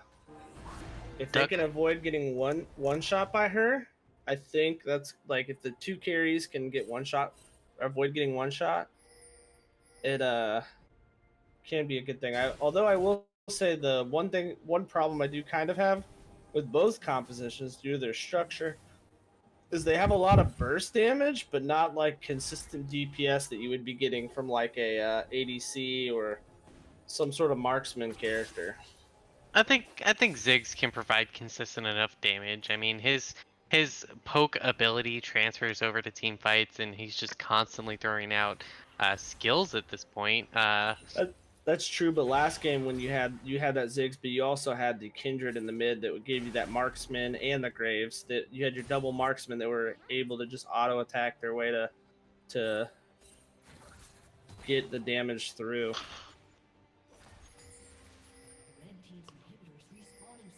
We do see the inhib coming back up here shortly for the side of Emerald.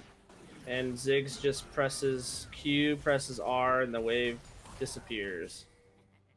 Cannon Yeah, Steel comes through from Pinocchio onto from Exity. potentially looking for something here on this Renekton, but sniffing out the danger, he's able to get out safely with the blast cone. Yep, that and the pink Well, ward. maybe. Lilia zooming around. Has that dead man's plate. Has the Q, damn it. The Q speed. Makes no sense to me, but what do I know? As they do start up this Baron, doesn't look like Emerald knows. They did just drop a blue ward, but it does look like Exity is going to get instantly killed by this Yeon, showing why it was banned in the first game. Able to just make this. The Blitzcrank hook pulls in Pinocchio. I don't know if that's necessarily who you want as the Renekton does try to get down in the backline. Yone dashes in, goes to the barb portal to stop it. It does get pulled back hilariously. Does flash, and Pinocchio flashes away from the hook, gets put to sleep, is going to get killed by Kilyazolnik. And Renekton's going to die, but he's going to die for his team getting Baron. And I think this might be, if they play this correctly, should be the Baron that takes them into the game. Lucky Fam does get grabbed over, is able to throw the Tempered Fate down. Strefa is not able to pull it off. They do not have Smite. They don't need it. Double kill comes through for Kilyazolnik, showing why the Lilia and the Yone were banned in the first game. As the Baron is slain for the side of the Theory Nation. Get out of here, Lee. What was that? Get out of here. Please. Yes. Isn't this a stream? Yeah, this is on stream. How many people are watching though? 8, so you could be 9. But you told me to get out. Oh, I guess I'm not watching. And that was an appearance from Lee, the CIO of CCG, the K-pop phenom. How is this game not over yet? I honestly, Ziggs, because that his wave clear is just ridiculous, especially with the upgraded Ludens. Like Baron minions, it doesn't matter if you have Baron minions. They can have all the magic resist they want. He's got Yeah. penetration.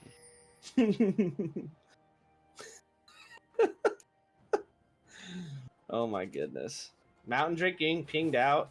Looks like Emerald's gonna concede it and give a third mountain over to the Theory Nation. Ziggs does ult the scout, but he's not going to see that. He's going to see that they just started it and they're not able to contest. So Dragon does get slain. Thanks Ziggs for the leash. As we see a third mountain drake coming through to Theory Nation. This team's gonna be hard. The Tempered Fate gets dodged out by the speedy kill Yuzoldik. Doesn't matter what skill shots you throw at her, she's gonna run away. She's too dang fast. And Kill Yuzoldik runs in and somehow gets shut down by Dragon Jindy. But it's a suicide mission as the two Bash Bros in the mid and top lane are just killing the rest of the team. A beautiful Bard Q coming through, stunning both Comet and Never Casual, but at this point, it's a little too late. Now, if Theory Nation really wanted to assert their dominance, they would wait a couple more minutes and just keep killing them so they could have a kill a minute. But the final kill total is going to be 30 to 15 in a 36-minute game. 14,000 gold lead. Quite a statement from the side of the Theory Nation, who pretty much got the opposite of that done to him in this first game. Yep. Hopefully this time we can get actually invited in, so we don't have to guess how things went, because I would like to see why the draft went that way.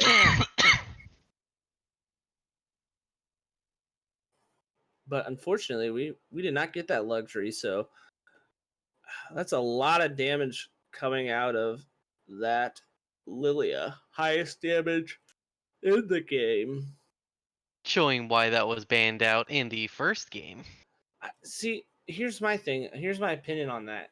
That champion shouldn't be able to do the most damage, because I don't think that's like right. I don't think Riot intended her to be like a DPS. Like they intended her to be like a burn mage, right? Like a fast burn mage, and she's like doing the most damage by bursting people down. Like, I don't know. That champion is, I think, a little ridiculous, but we shall see. I don't know. A lot of that burst is coming off just the sleep mechanic in general. Only 2 champions currently able to pull that off. I guess that's true. Both of them very much in the meta at this time. So sleep, a very, very powerful mechanic. That's very true. Turns Very out true. sleeping on the job is still a bad thing. Yeah, as I yawn.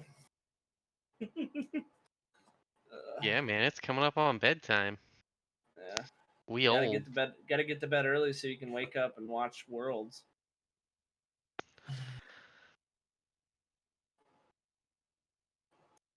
We did not. It is currently a 1-1 scoreline. Are you not even watching the game, producer? Pretty sure if I had to guess, she's playing Among Us. I mean, I'm playing Tim and I'm still watching this game and casting. Speaking of which,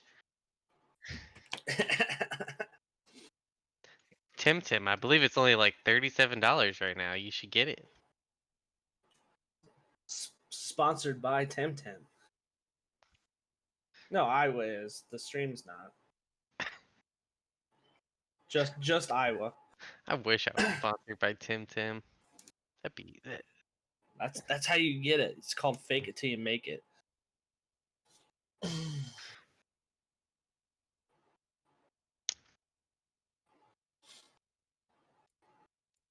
See, Jerry's online. Is Jerry watching our stream? I don't know. I think you should message Lucky and make sure we get invited to this lobby. That would require me to message someone. No, thank you. Okay. Let me rephrase that. Do it. Do it.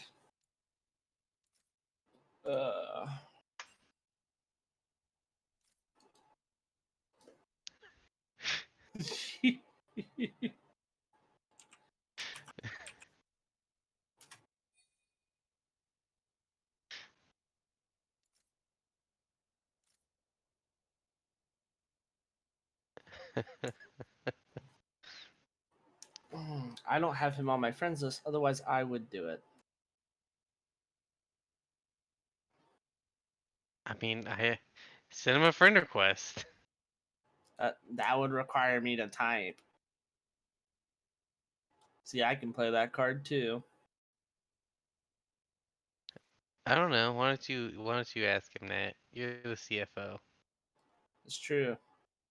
The highest ranking person here. I delegate the job to you.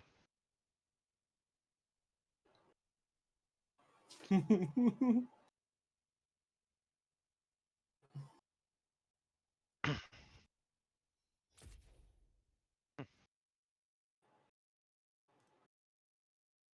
didn't have them either. Said Lucky Fam. He's easy enough to find. Lucky space PHAM Space. or Exathy or whoever. All right. Well, we're looking at this lovely 10-year-old client from Riot Games. Do want to ask you, Iowa, are you interested in this Tellstones game? Nope. No. Nope. What? You're not? Not at all? Nope. Well, dang. I was hoping you were going to say you were, because I think it looks like it could be fun. Have a little back and forth on that, but Looks making it unfun. looks completely stupid. Wow.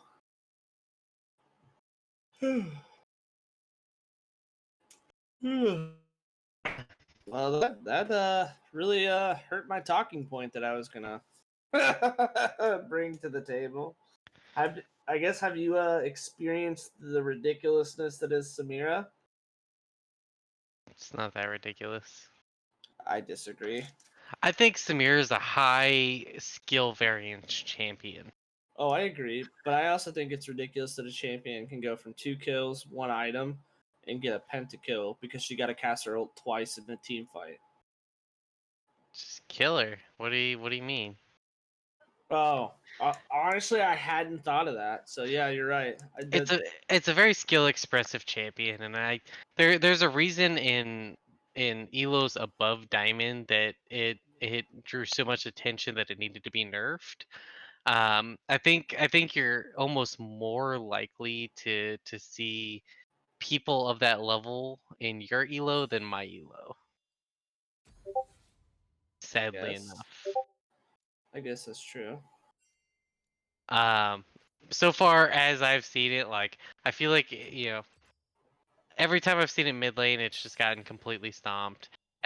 Every time I've seen it in AD carry, I'll just throw Thresh into it, even though that should be nonsensical. Like Thresh should be completely countered by that champion, but it just doesn't even matter. So yeah, does her does his Q count as a projectile? It sure does. That's so weird.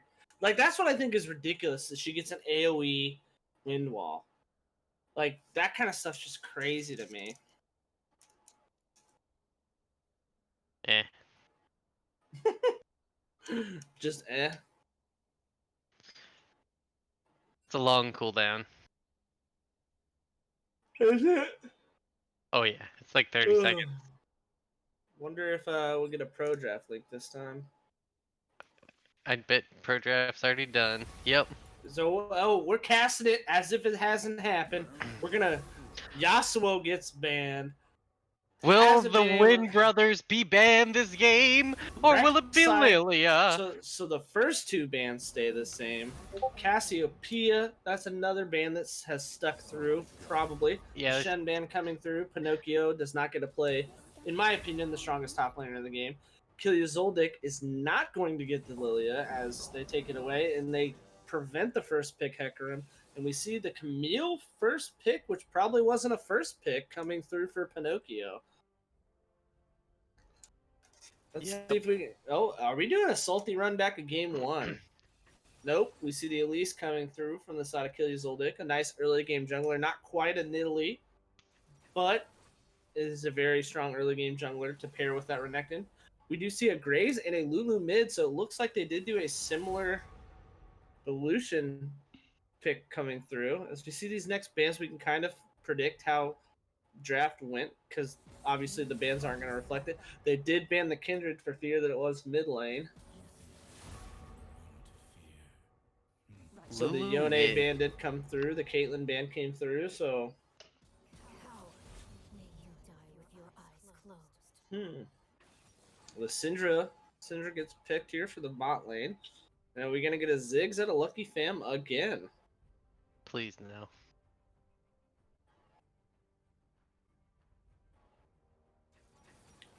Thresh for Lucky and Exeter swapped. And we see the Ezreal Syndra Rakan. Let me live my Interesting. dreams. It's Thresh AD carry. With the Exeter playing the support Ezreal. Absolutely. That is honestly probably the team comp. Actually, no. Lucky's taking it to the mid, and you're gonna have an Ezreal Lulu bot lane.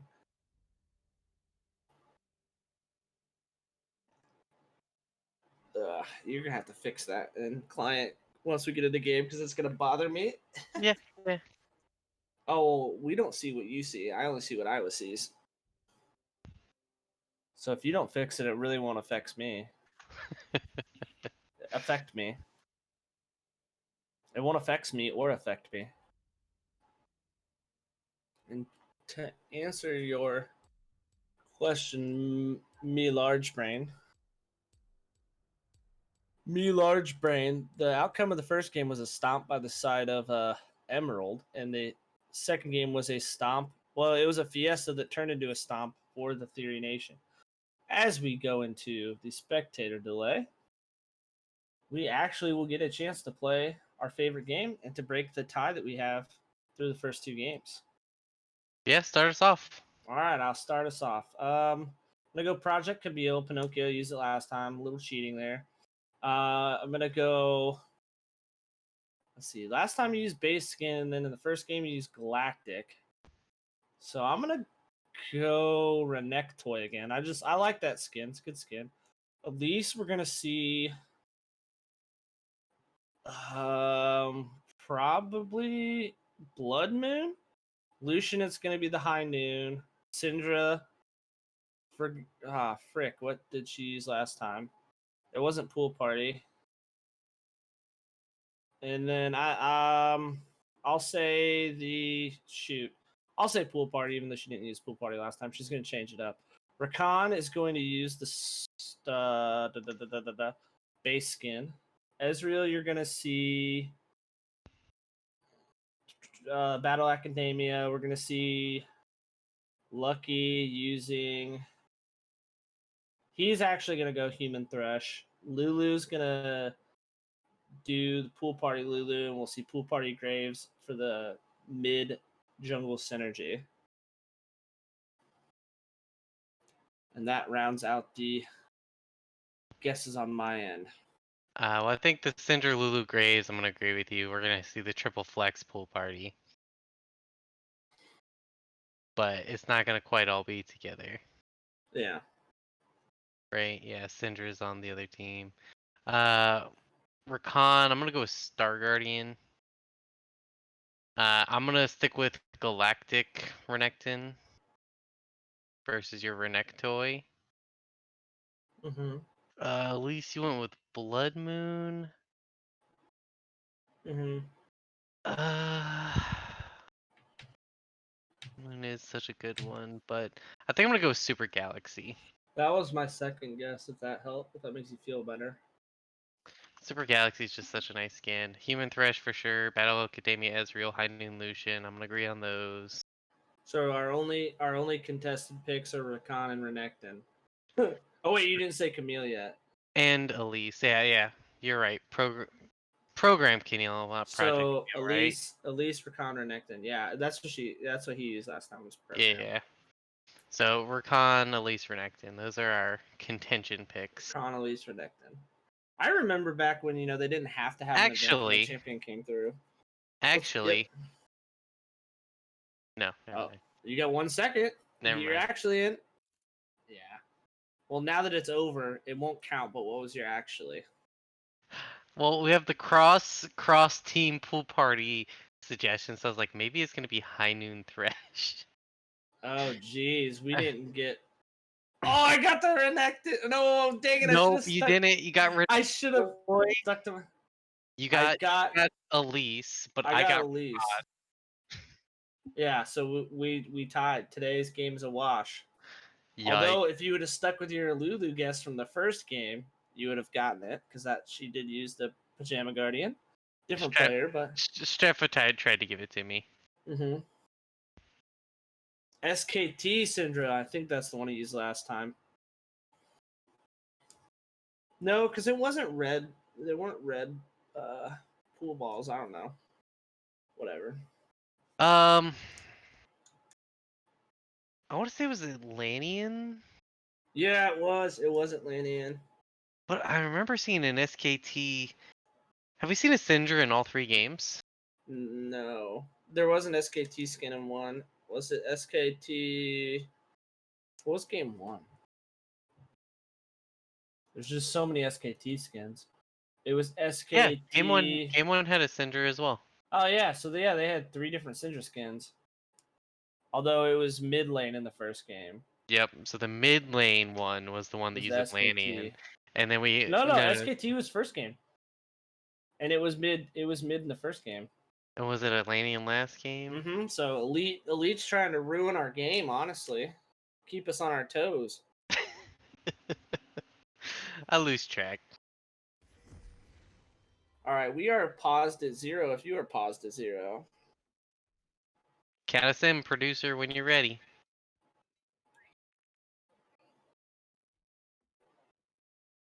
Face check. We noticed that. Go ahead and hit that Uno.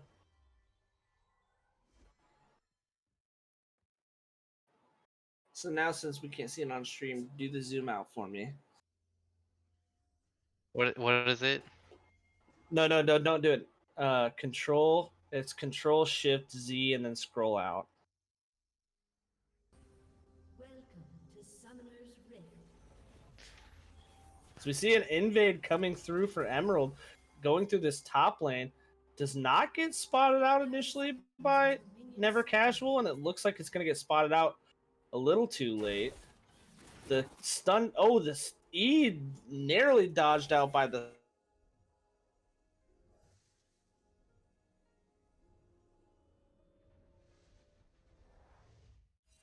Keck. Well, I accidentally closed Discord. They're gonna miss the. They're gonna miss the one ward that will spot him out. Minions have spawned. Can you not see Net? Is this hard to tell what's going on? Wow, look at those minions. You can see their health bar. What are those health bars? They're the minions. No, the long ones. Oh no, is that the towers? Those Or are is so it- awkward. Or is I it don't the know. You should camp? probably zoom in. It looks 21 like cents. Red buff's being taken by Dragon Jindy, doing a little bit of a steal there.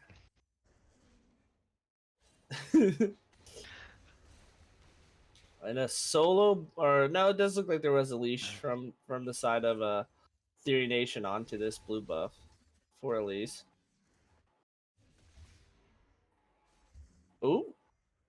Interesting E choice there. Does not get the stun down onto Renekton. Just a little bit of fun trading going through, and Renekton can't go in for the trade since he does not have his he does not have Conqueror, and he also does not have his Q since he had to take the E level 1. Yeah, press the attack. A very aggressive rune here. So being Rakan forced into that. posturing does get hooked and baited. The Guardian's coming through in the clutch to save his life, but a very aggressive play coming through the Rakan. Lucky probably didn't have any skills pushed in up to that point and leveled it up. At least that's what I would like to think. Nah, you always start hook. No. That's how you make the plays. Flay. There's a reason that flay and play rhyme. At least posturing to possibly dive, but she is a very good dive champion, but I just don't see it with how this bot lane's posturing. pinging out where Graves more than likely is. It is where he is, as it looks like they're just gonna handshake the scuttles on each side, and both teams kind of know what's going on. Polymorph stops the aggression from Lucian, but does have to get flashed away by Stretfa. Yeah, Lucian very aggressive early on, but Lulu Thresh in some of these team fights later on with the Ezreal, with the Graves, with the Camille is going to be a terrifying force to be reckoned with. Now, I will be interested to see if this Lucian does decide to go for the kind of not as good early but better late game build with the Manamune build, or if he decides to go all in on this early game and go straight into the Essence Reaver.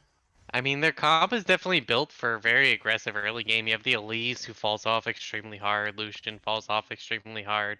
I feel like Renekton in the long run will fall off to Camille.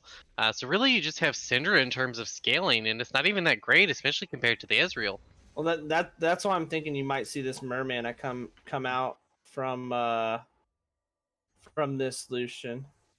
We see a nice trade, positive trade for the Renekton. That's mostly due to his Q and the size of the minion wave that was being fought in. Pretty sizable wave. This is a double CC comes through. Exithy is able to then Chrono Shift. No, it's not Chrono Shift. We've gone through this about 100 times, and I always forget which one Arcane his is. Shift. Arcane Shift. That is correct. So you know so many more than I do, and the fact that I can remember that is hilarious. Yeah, and the Flash Cocoon coming through onto Dragon Jindy, and the first blood comes down to kill Yuzoldik. Yeah, Dragon Jindy said to have been, smurfing on them by YB Silver, giving over the first blood.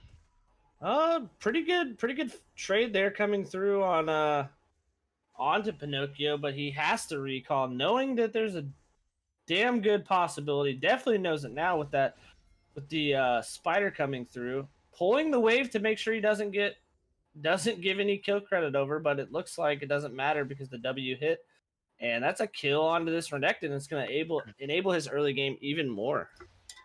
Yeah, working out a lot better for them than they saw with the Nidalee earlier. Potentially a much more comfortable pick for Killua Zoldyck.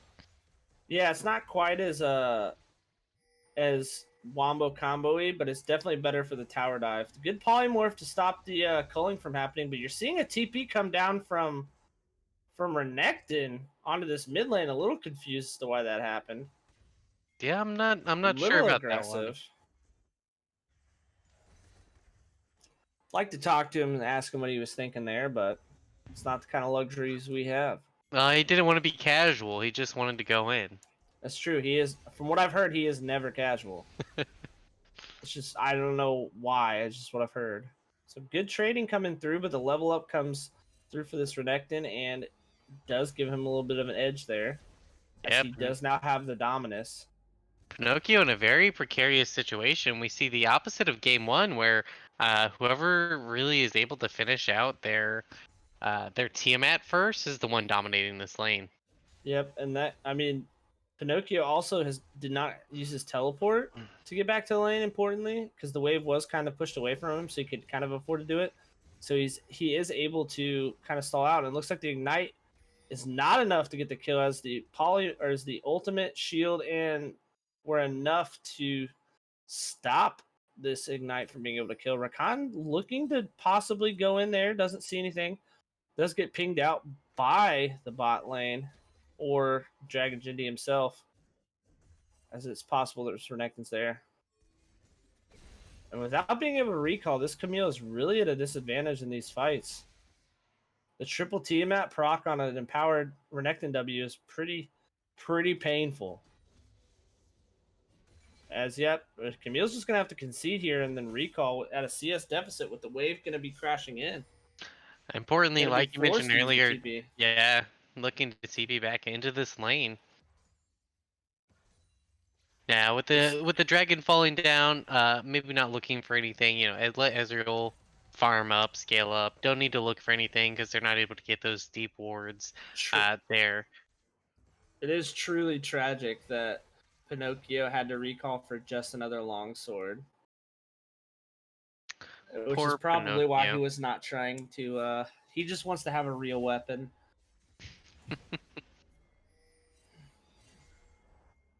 Wait, I just thought about that.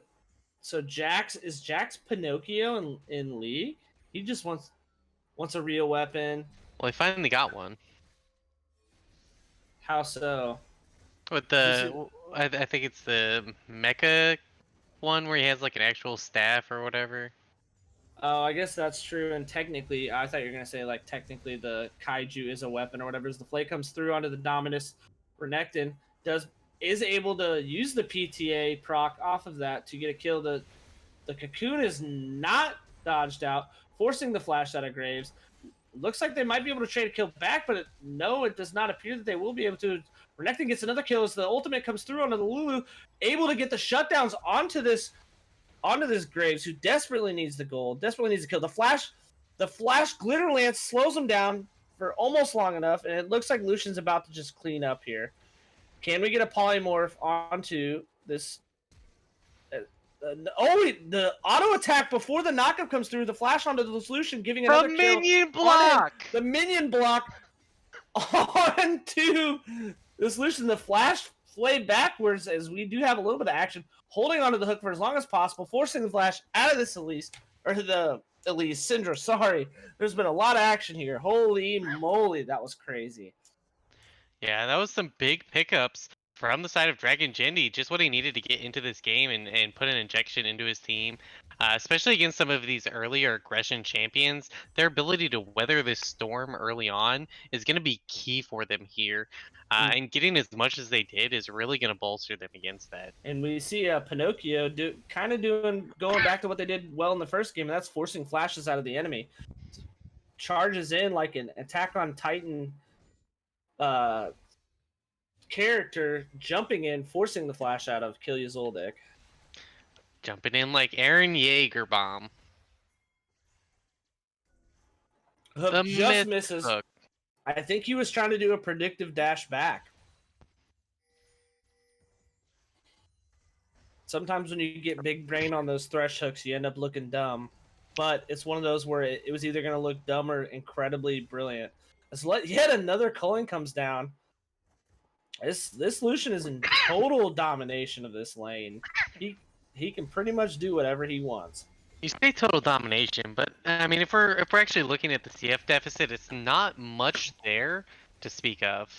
The hook comes through onto the Dominus Renekton. The flash comes out of Pinocchio to get that empowered Q auto for the true damage to finish him off. Elise is playing on borrowed time here. Does use the repel onto Stretfa to possibly get out. Was not enough as we give yet another kill over to Dragon Jindy. That's who you want these kills over onto. Knockup comes onto Lulu. She's more of a support now. Takes the Lantern out. The hook does not connect as we do get a little bit of a breather here. A little bit of a disappointing performance so far from Lucky compared to what we're seeing from Turk. I mean, I'd say yes and no. I mean, sometimes that hook is a heat-seeking missile. Like I'd say on Monday night, a certain caster who was playing may have had a heat-seeking hook, but sometimes it's not about the hooks. He's had some good lanterns, some good flays, and it is the Michael Scott quote: "You miss 100% of the shots you don't take." So it looks like we're posturing over the second dragon of the game. Yeah, it looks Lulu, like we're set up to either get Ocean or Infernal Soul this game. gonna be a spicy one. I did notice that the Lulu has elected to go for a Rod of Ages. So she is not going the pure support build, which I kind of thought she might be doing. Well, you need to bring a little bit of AP to this team. If you look across the board, you might have a small amount of mixed damage coming in from Ezreal, but you have Camille, you have Graves. You want them to be able to dish out as much damage as possible. So presenting a threat yourself is definitely going to be helpful. I mean, you have This the is true. Thresh to give you some actual supporting type items, and you might want to get one or two, but We just see go a ahead. trade coming through into the top lane. Definitely a positive trade on the side of Renekton. Does almost have a Bork. Is going for the Bork Nectin. I'm a little confused about it. I mean, I know it's a good item, but it's usually a good tank shredder. As we see Dragon Ginny going for the Dragon Steel, does get knocked back. Does not get the Dragon Steel, gets the Scatter the Weak and the Unleashed Power from the Syndra. The Ignite came down, I believe, from Turk, and the Lantern, just as you were talking about Lucky not being able to get the Lantern, or the Thresh plays down, gets a nice Lantern that allows him to escape. I did not say he couldn't get the Thresh plays. I said he couldn't land the hooks. That's a Thresh play, but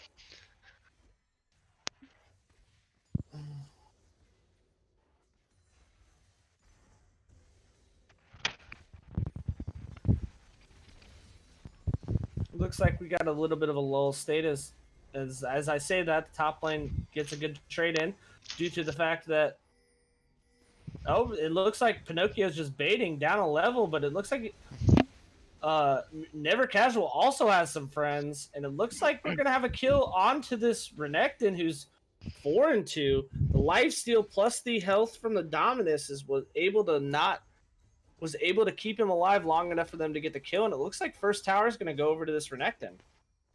Oh, and Kilyazoldik not gonna give away the first tower gold solely over to the Renekton, which I think is a bit of a mistake, but you know, you win some, you lose some. Matter of opinion. That's true. You see the Glitterlance going through for a little bit of poke because the hook barely misses onto Turk. I don't know why you're trying to dodge that Lucian W. He's not AP, but he did elect to go for the Man Immune. So he is going for that little bit of sack the early game a little bit. I mean, he's still in a very strong position. But you sack the early game a little bit, and you actually have some late game power and don't fall off like your standard Lucian build tends to. Yep. That is a summary of Lucian as a champion. Go Man Immune for mid game power. Don't go it for early game power. Mm-hmm. Never have late game power. I mean, yeah, I don't know. It depends, I guess. He can have late game power, especially You're with right. that mana You're main right. build. AP Lucian absolutely has late game power. Rift Herald does get summoned mid here to relieve some pressure. I'm not sure if the timer was down. So we see a W proc coming through under this Pinocchio from the Renekton. Does not have a tower to hide behind. The Dominus comes through, and it looks like there's going to be a sick juke. The Lantern does come down at forcing a flash out of Never Casual. Was not able to finish off the kill. He does have that Bork, so he's gonna be hard to sustain and kill. And the Cocoon does come down on Lulu. Lulu is not dead meat. The hook does come down onto the Elise. The charm comes down, allowing Never Casual to get a kill back onto the Lulu. But Dragon Ginny gets yet another kill on a Never Casual, avenging his top lane death. Yeah, So we and see a little bit of a fiesta there. I think that's Emerald a bit of came a out dive positive gone wrong. Yeah, 2 for 1. Yeah, a key thing there is your boy Lucky hitting the hook onto Elise, who initiated aggro and was not able to repel out. Was hooked before she could transform into the spider form, and that ended up turning the fight for Emerald and making it an even fight. Yeah, hitting the hooks that matter. Yeah, see, it's not every hook that's important; it's only a few. All hooks are important. Mind games. That's why anytime I'm in an ARAM with Thresh, as soon as the match starts, I immediately flash hook at them, so they know that I'm not afraid to do it. Your team's not even there. You're just 1v5. Oh yeah, Matter. yeah. It doesn't even matter if it hits either. It's a pure intimidation. Like, holy crap, this guy's gonna flash hook at me on cooldown. Oh gosh, I'm in an ARAM. I didn't come here to track summoner spells. Exactly. The Glitterlance gets a little bit of poke onto Mr. Comet, but you know what? He just shrugs off the damage. Yeah, and Comet poked right back with his own. Let me take a stab at this light piercer. I believe that's correct. Go ahead and hover over him if you want. Piercing light. I'll give it to you. I'm Let's see a fight over this. The Cocoon lands onto Graves. The knockup comes down on the Lucky, but that's not the target you necessarily want to be hitting, as that's the tank. The Ignite does burn him down, and Turk gets the kill on the Lucky fam, but really that's just killing some utility, and it is going to secure this third, this Infernal Dragon Soul, more than likely, unless a great ultimate comes down, but it's not even going to get the opportunity to do so, as Turk and Never Casual just jump straight onto him. Ezreal does get a kill onto the Syndra, and they do kind of chase back in as the Graves Q does get a double kill. Exathy gets the Lulu shield to save his life. Dragon Jindy trying to chase down these kills. The speed up from the Lulu. Glitterlance was not far enough through. It looks like they're just going to settle for pushing. And Mr. Comet gets a Rakan sweeping towards this thing. Yeah, Dragon Jindy very, very well posturing into this match. They're conceding some of these early objectives. We do see that, we do have them on Ooh, soul the hook point. does come onto this hook. The flay backwards. The ultimate polymorph does get the kill handed over. Strepfa does get the kill handed over to him. That's actually very big there in the lantern. Away from a TPing Renekton. That is a big cooldown to eat for TP just to run straight back to his lane. They could go for the Rift Herald here, and I'd imagine that's what they're going to do. They got a little over 20 seconds here before Baron comes up. They're going to have to really burn this thing. I think they have the damage. They do indeed. Unless... No, they didn't even need to smite. It looks like they are going to secure their second tower of the game in this bot lane. So getting something for that TP for sure, but maybe not everything they wanted. Lucian off in a side lane, exactly where he wants to be right now. But like I was saying, we do have one team over here on Soul Point, but they have done a very good job of weathering the storm. We see the gold leads evening out across the board. It's going to really depend on Dragon Jindy. We did see him a level up for the last dragon. I imagine he should be able to continue clearing and continue to be up for this next dragon, for this Baron, all the objectives that they're going to continue looking for. But this is really the power spikes that you're looking to capitalize on from the Emerald side. So they just need to be able to turn these objectives and avoid getting caught out again, like Lucky did for the previous dragon. Yeah, Graves doing what Graves does best, and that is power farming. He has a almost 50 CS lead and a 2-level advantage over his jungle counterpoint. So it looks like they're posturing. They should be in a position. I know it's 2 minutes and 30 seconds away, but they're getting the early wards down. They're getting the deep vision into this blue side jungle for the side of the Theory Nation to see when they're coming in to try to counter out their river wards. Lucian's walking over. I don't know if he does want to tango. He thinks he does, but the double CC coming through from the Syndra and the Rakan ultimate is enough to get the kill and the shutdown on the Dragon Jindy. I did not see who picked up that kill. I believe it was Lucian, but that is correct. It was. Lucian, Gonna see the shutdown. That's Lucian, actually big. That's a big gold boost onto this Lucian. We see them take down the tower before this Herald charge. They may be able to get 2 here. It definitely is gonna get the charge off there. Ooh, trying to hook the Herald to prevent the charge. It would not prevent it wholeheartedly, but it would delay it for sure. And Strepa's on wave clear duty, trying to make sure he does not get dove. Yeah, a key part of these team fights so far, we saw in that last fight where Dragon Jindy could have just been taken out of that fight immediately, but between the ult and the shields and the speed ups, able to get him back in that fight, keep fighting. And we're only going to see that get better and better for this Graves. Yeah, especially because this Lulu does have the Athene's finish, and it looks like with that Aether Wisp, I'd assume is going towards the support wonder item that is drawing my blank right now. Why can I not think of the name of that item? You know what I'm talking about. Yeah, you can do it. Come on, buddy. Ardent Sensor. Yeah, that's the name of that item. My brain is not functioning clearly. But yes, an ardent sensor. I would assume that's what that's building into. Unless he's going for the Chad plays and gets a Lich Bane. The hook does come down onto Rakan, forcing the culling out to prevent the engage. I don't like that Lucian skin. I don't know. It's just the color of the effects. I'm not a fan. I talked to Oceans about this. Neither of us like that whole idea of like the entire Demacia Vice, but I do really like the Garen skin for it. I like the Garen one.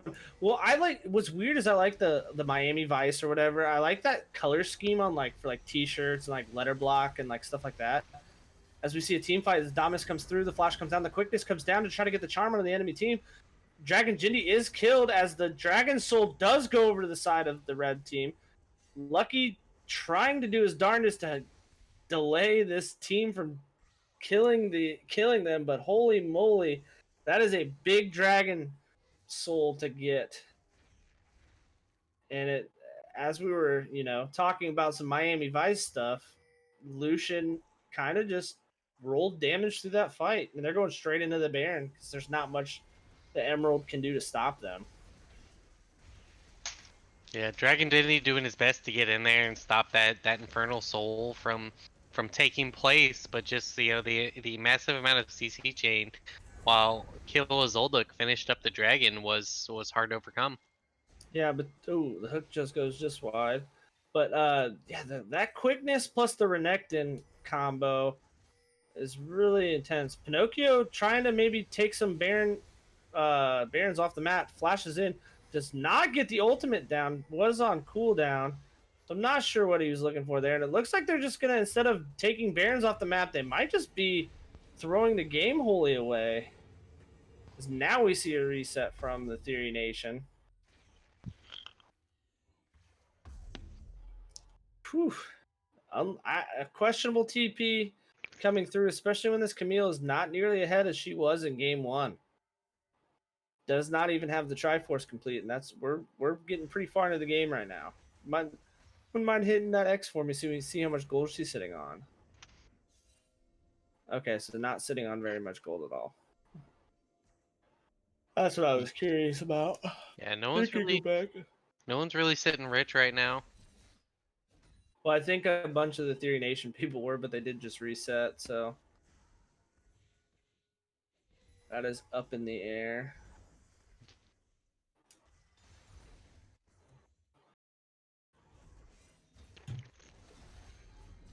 Camille, a level down to never casual. The Dominus comes through, the ult comes down, the PTA procs and slices and dices straight through Pinocchio's wooden body. Yeah, the salty runback is working out very much in Never Casual's favor right now. Well, I will say it's not quite the salty run back. I misspoke. The first game it was Ornn versus Camille. Wasn't it? No. It was Renekton? Let me pull up my pro draft that I still have up. Yeah, that was the Renekton Italy game. Oh yeah, that's right. Last game was the Ornn game. Yep. Jeez Louise, my brain is turning into mush. Yeah, that was Ornn into Renekton. Yeah, the Emerald had Ornn. So yeah, Renekton's been played out all 3 games by Never Casual.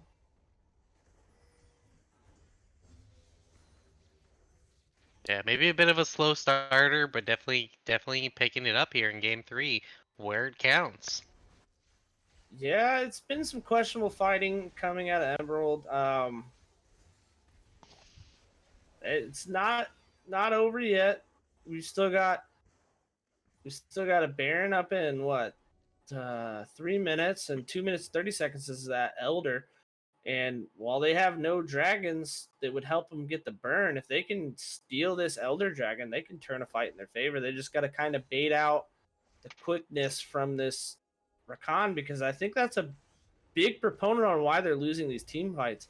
The quickness is coming out of the Rakan. He's just running and he's so dang charming and just charming the crap out of the enemy team. We see pings coming down from Renekton onto this dragon in 2 minutes. Now, importantly, we do have 2 levels on Dragon Jindy over Kilo Azolda currently. Yeah, but here's an important thing you're not thinking about. You can't smite if you're dead. Or if you're charmed. Yes, I think you can smite through a charm. The only thing you can't smite through, the only CCs you can't smite through, are suppression and death. The ultimate CC. Yeah, death is the ultimate CC. Pinocchio goes in onto Mr. Comet, does quite a bit of damage, but Elite Instincts, using those instincts and backing up his teammate.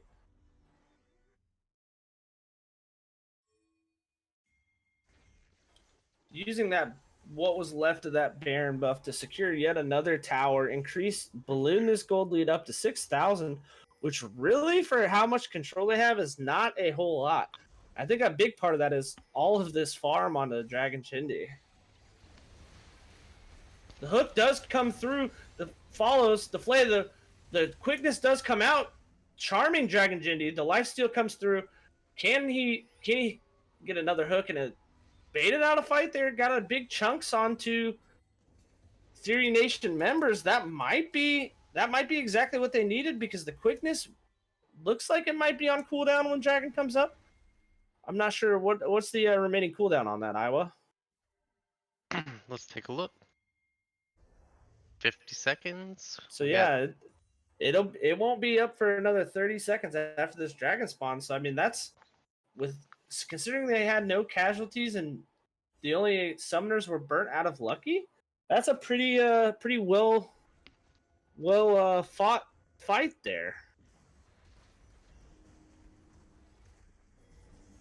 As the Elder Dragon is started off by the Theory Nation, but Emerald knows exactly what they're doing, and Theory Nation pulls it out of the pit to not allow Graves to jump over it. It is at 4,000 health.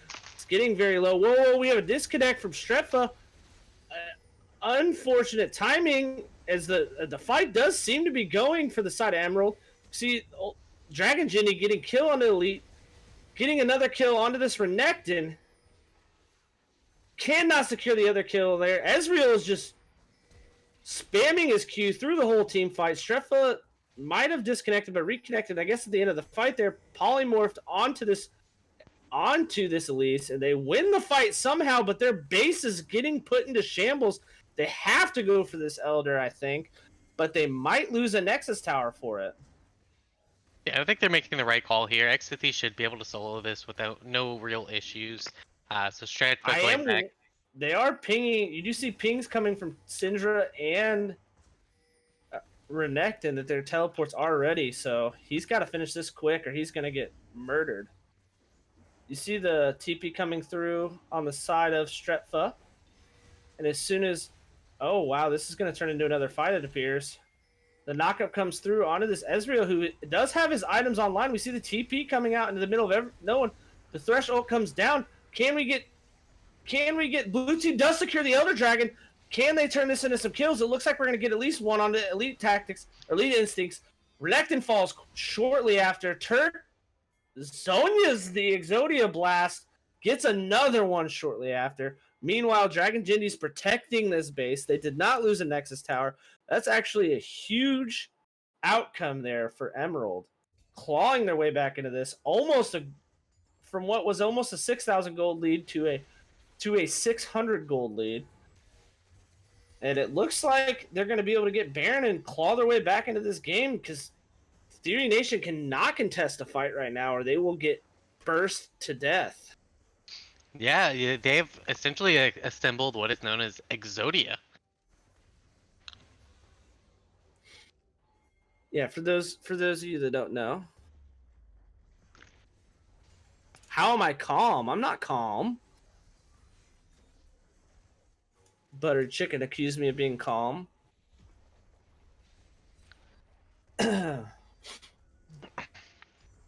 hook goes just wide onto Turk. Ward comes down. They see it coming. They're going to be able to just siege some towers, maybe get even up the... And Strepth is showing disconnected again. I'm wondering if that's just a client bug or if there's an actual bug. Oh, there were pauses. We just don't see them, I guess. Because I see pause and unpause in the chat. I thought we did. If you're caught up, Oh, if we're caught up, we don't see him. you do, but we are not Oh, caught up. oh, I gotcha, I gotcha, So gotcha. it skipped the pause. Yeah, I was like, man, in the middle of the team fight, you can't pause on that first team fight that they ended up winning. I'm like, oh my gosh, that is literally the worst spot that you could be going into. But very well fought team fight. This Ezreal, who kind of has gone under the radar for most of this game, is 308. Does have a Leandries on top of the I was just about to say Frozen something about Fist. that. Yeah, Frozen Fist, the Death's Dance, the Man Immune, and a Leandries for that extra burn, which, I mean, makes sense. You've got the slow from the Frozen Fist, you might as well make it burn a little bit more. And then we have a little bit of time left on this Baron buff, I believe. So it looks like they're just going to try to get some more towers to increase this gold lead they've accrued for themselves. Yeah, it looks like we're almost 3/4 done with Baron. Elder completely burned out. We have 3 minutes on the next Elder Drake. But over committing here too hard could prove Yes, devastating. especially when Turk does have his quickness back up, does get hook onto the Elise, does throw the quickness down, instantly popped by this Exithy. Lucky uses ultimate on himself, or gets the ultimate from the Lulu. The GA comes down onto Pinocchio, getting another one fight here, and they might have pulled this game all the way back using the very last embers of this Baron buff to get some Nexus towers. If they can kill this Elise and Syndra, this game's over. I don't think they need to kill Elise and Syndra. Oh my goodness, who needs dragons when you can just take the Elder? Emerald pulls this out to win this series, get their first series win in the league. Well, that was a well played game. I thought they were down in the dumps, but all it took was one fight, and that's why you don't forfeit. And I'll tell you what, I've heard nothing but praise for Exithy, and this is the first game that I've really seen him perform in the way that I would expect from someone I've heard that much about. Yeah, his Ezreal, I believe, went deathless for the whole game. That is, Yeah, he didn't. He Yep. did not die in that last game or deathless, that last fight. pulling out the Yep. most total damage to champions, just really performing across the map. Yeah, he was the second richest person on his team. But I mean, it's going to be hard to get more gold than a power farming Graves, who can. I think he looks at a camp late game and it dies. But Pinocchio really stepped up there in the last couple fights, throwing his body and saying like, "Hey guys, kill me," while Exithy and Dragon Jindy just kind of kill you from there on out. But definitely a well fought game, very hype around that Elder Dragon fight, and well fought series from both teams. Seems like Exithy is very hype Yeah. as we see him, pinging our producer here. Oh. Yeah, 6.5. Yeah, they were. Yeah, you guys were down 6.5K gold during that fight.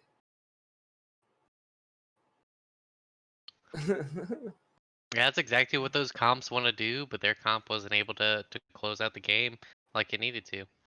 As much as I wanted to, as much as Exithy being deathless is good, I wish he would have died one time, just for the KDA, for the Rey Mysterio KDA, the Booyaka Booyaka 619. For those of you who don't, it's a pro wrestler, Rey Mysterio. But you can't drop it; it's there. But it is there. Anyways, I think, that's a tough. I was trying to think of who would be the MVP of the series. Before this game, I would have definitely said hands down it was Dragon Jindy, but that last game from Exithy is very making it hard for me to think that. Now, what do you think there, sir? Well, let's go back to game one, right? Exathy flying under the radar. Who popped up with the highest damage? Was it? It probably, yeah, it was the Ziggs, yeah. It was indeed the Ziggs. Now, as phenomenal of performance as we saw game 1 from Panaccio, and he made some key plays there towards the end of this game 3, I think if we're looking at consistent performance, someone who's always bringing something to the team, always performing their damage output, Exathy has to be my hands down pick. Yeah, I agree. He did it, and I know, like, especially in that last game until until that last fight, I don't think we really talked about that Ezreal at all, because for the most part, the fights were taking place before lanes had swapped around. Ezreal was sitting bot, just kind of farming it out against this Syndra, which is not what you necessarily want. Syndra wants to pressure the lane and get the tower. Like, most of the fights were happening on the top side of the map, with Comet and Casual getting all the attention on the side of Theory, and then on the other end it was Stretfa Dragon. I'm sorry about that.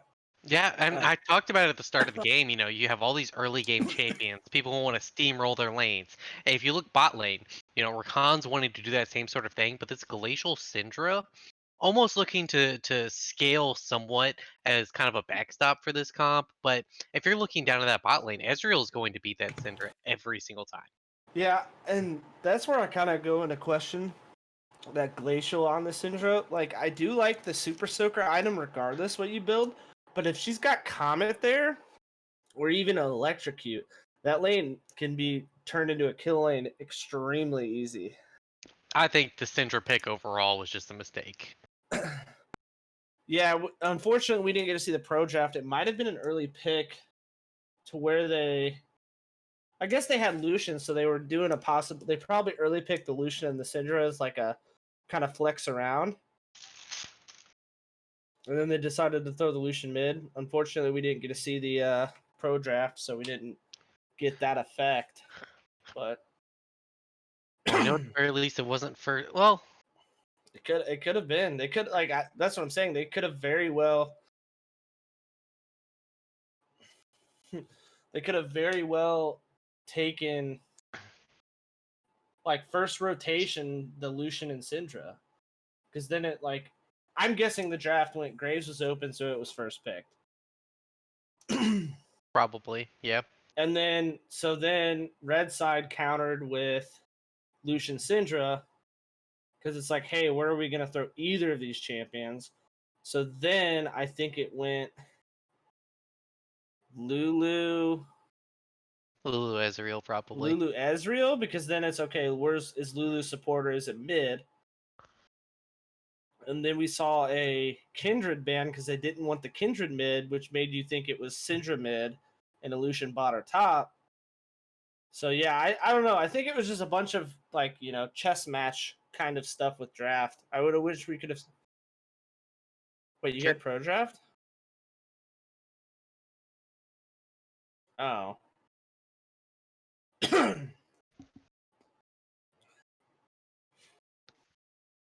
That's game one. Yeah, don't. That's the game one draft. Oh, I don't see it yet. I don't see it yet because it's on the delay. Okay, so there we go.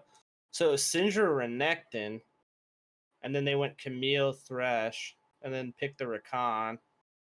Okay, so then you had the Yone Ash, Kindred Caitlyn. And then they first picked the Lucian. And then you went Ezreal Lulu. So they must have just been confident of that Lulu being able to boost up Thresh, because, like, well, I guess Lulu into Syndra is not a terrible matchup. Yeah, it looks like they just picked it to where it was just like you didn't really know if it was going to be Lucian or Syndra mid.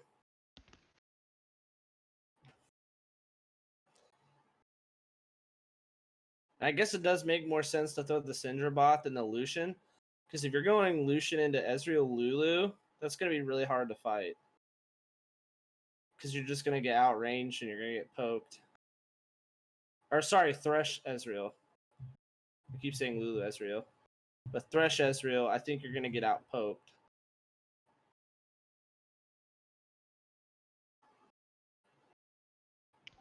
I mean, I don't know. Syndra also got outpoked.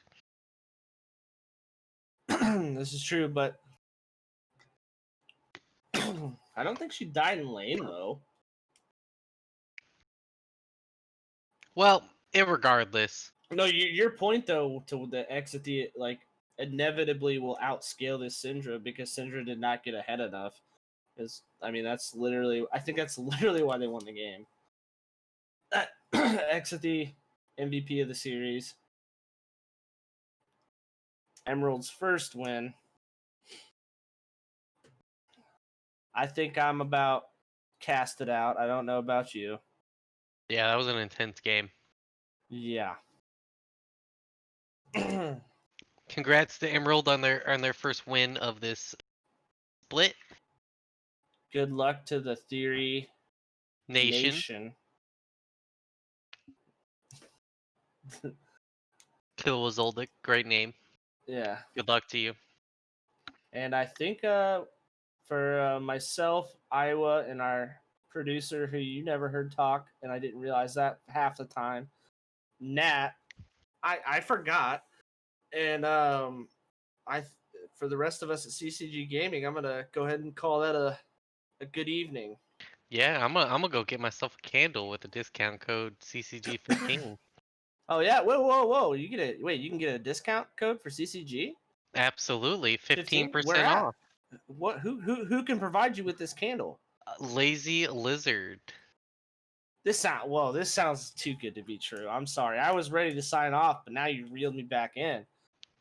Yeah, I'm gonna go get So myself a peach ring flavored candle. Smells delicious. that actually does sound delicious. Don't eat it though.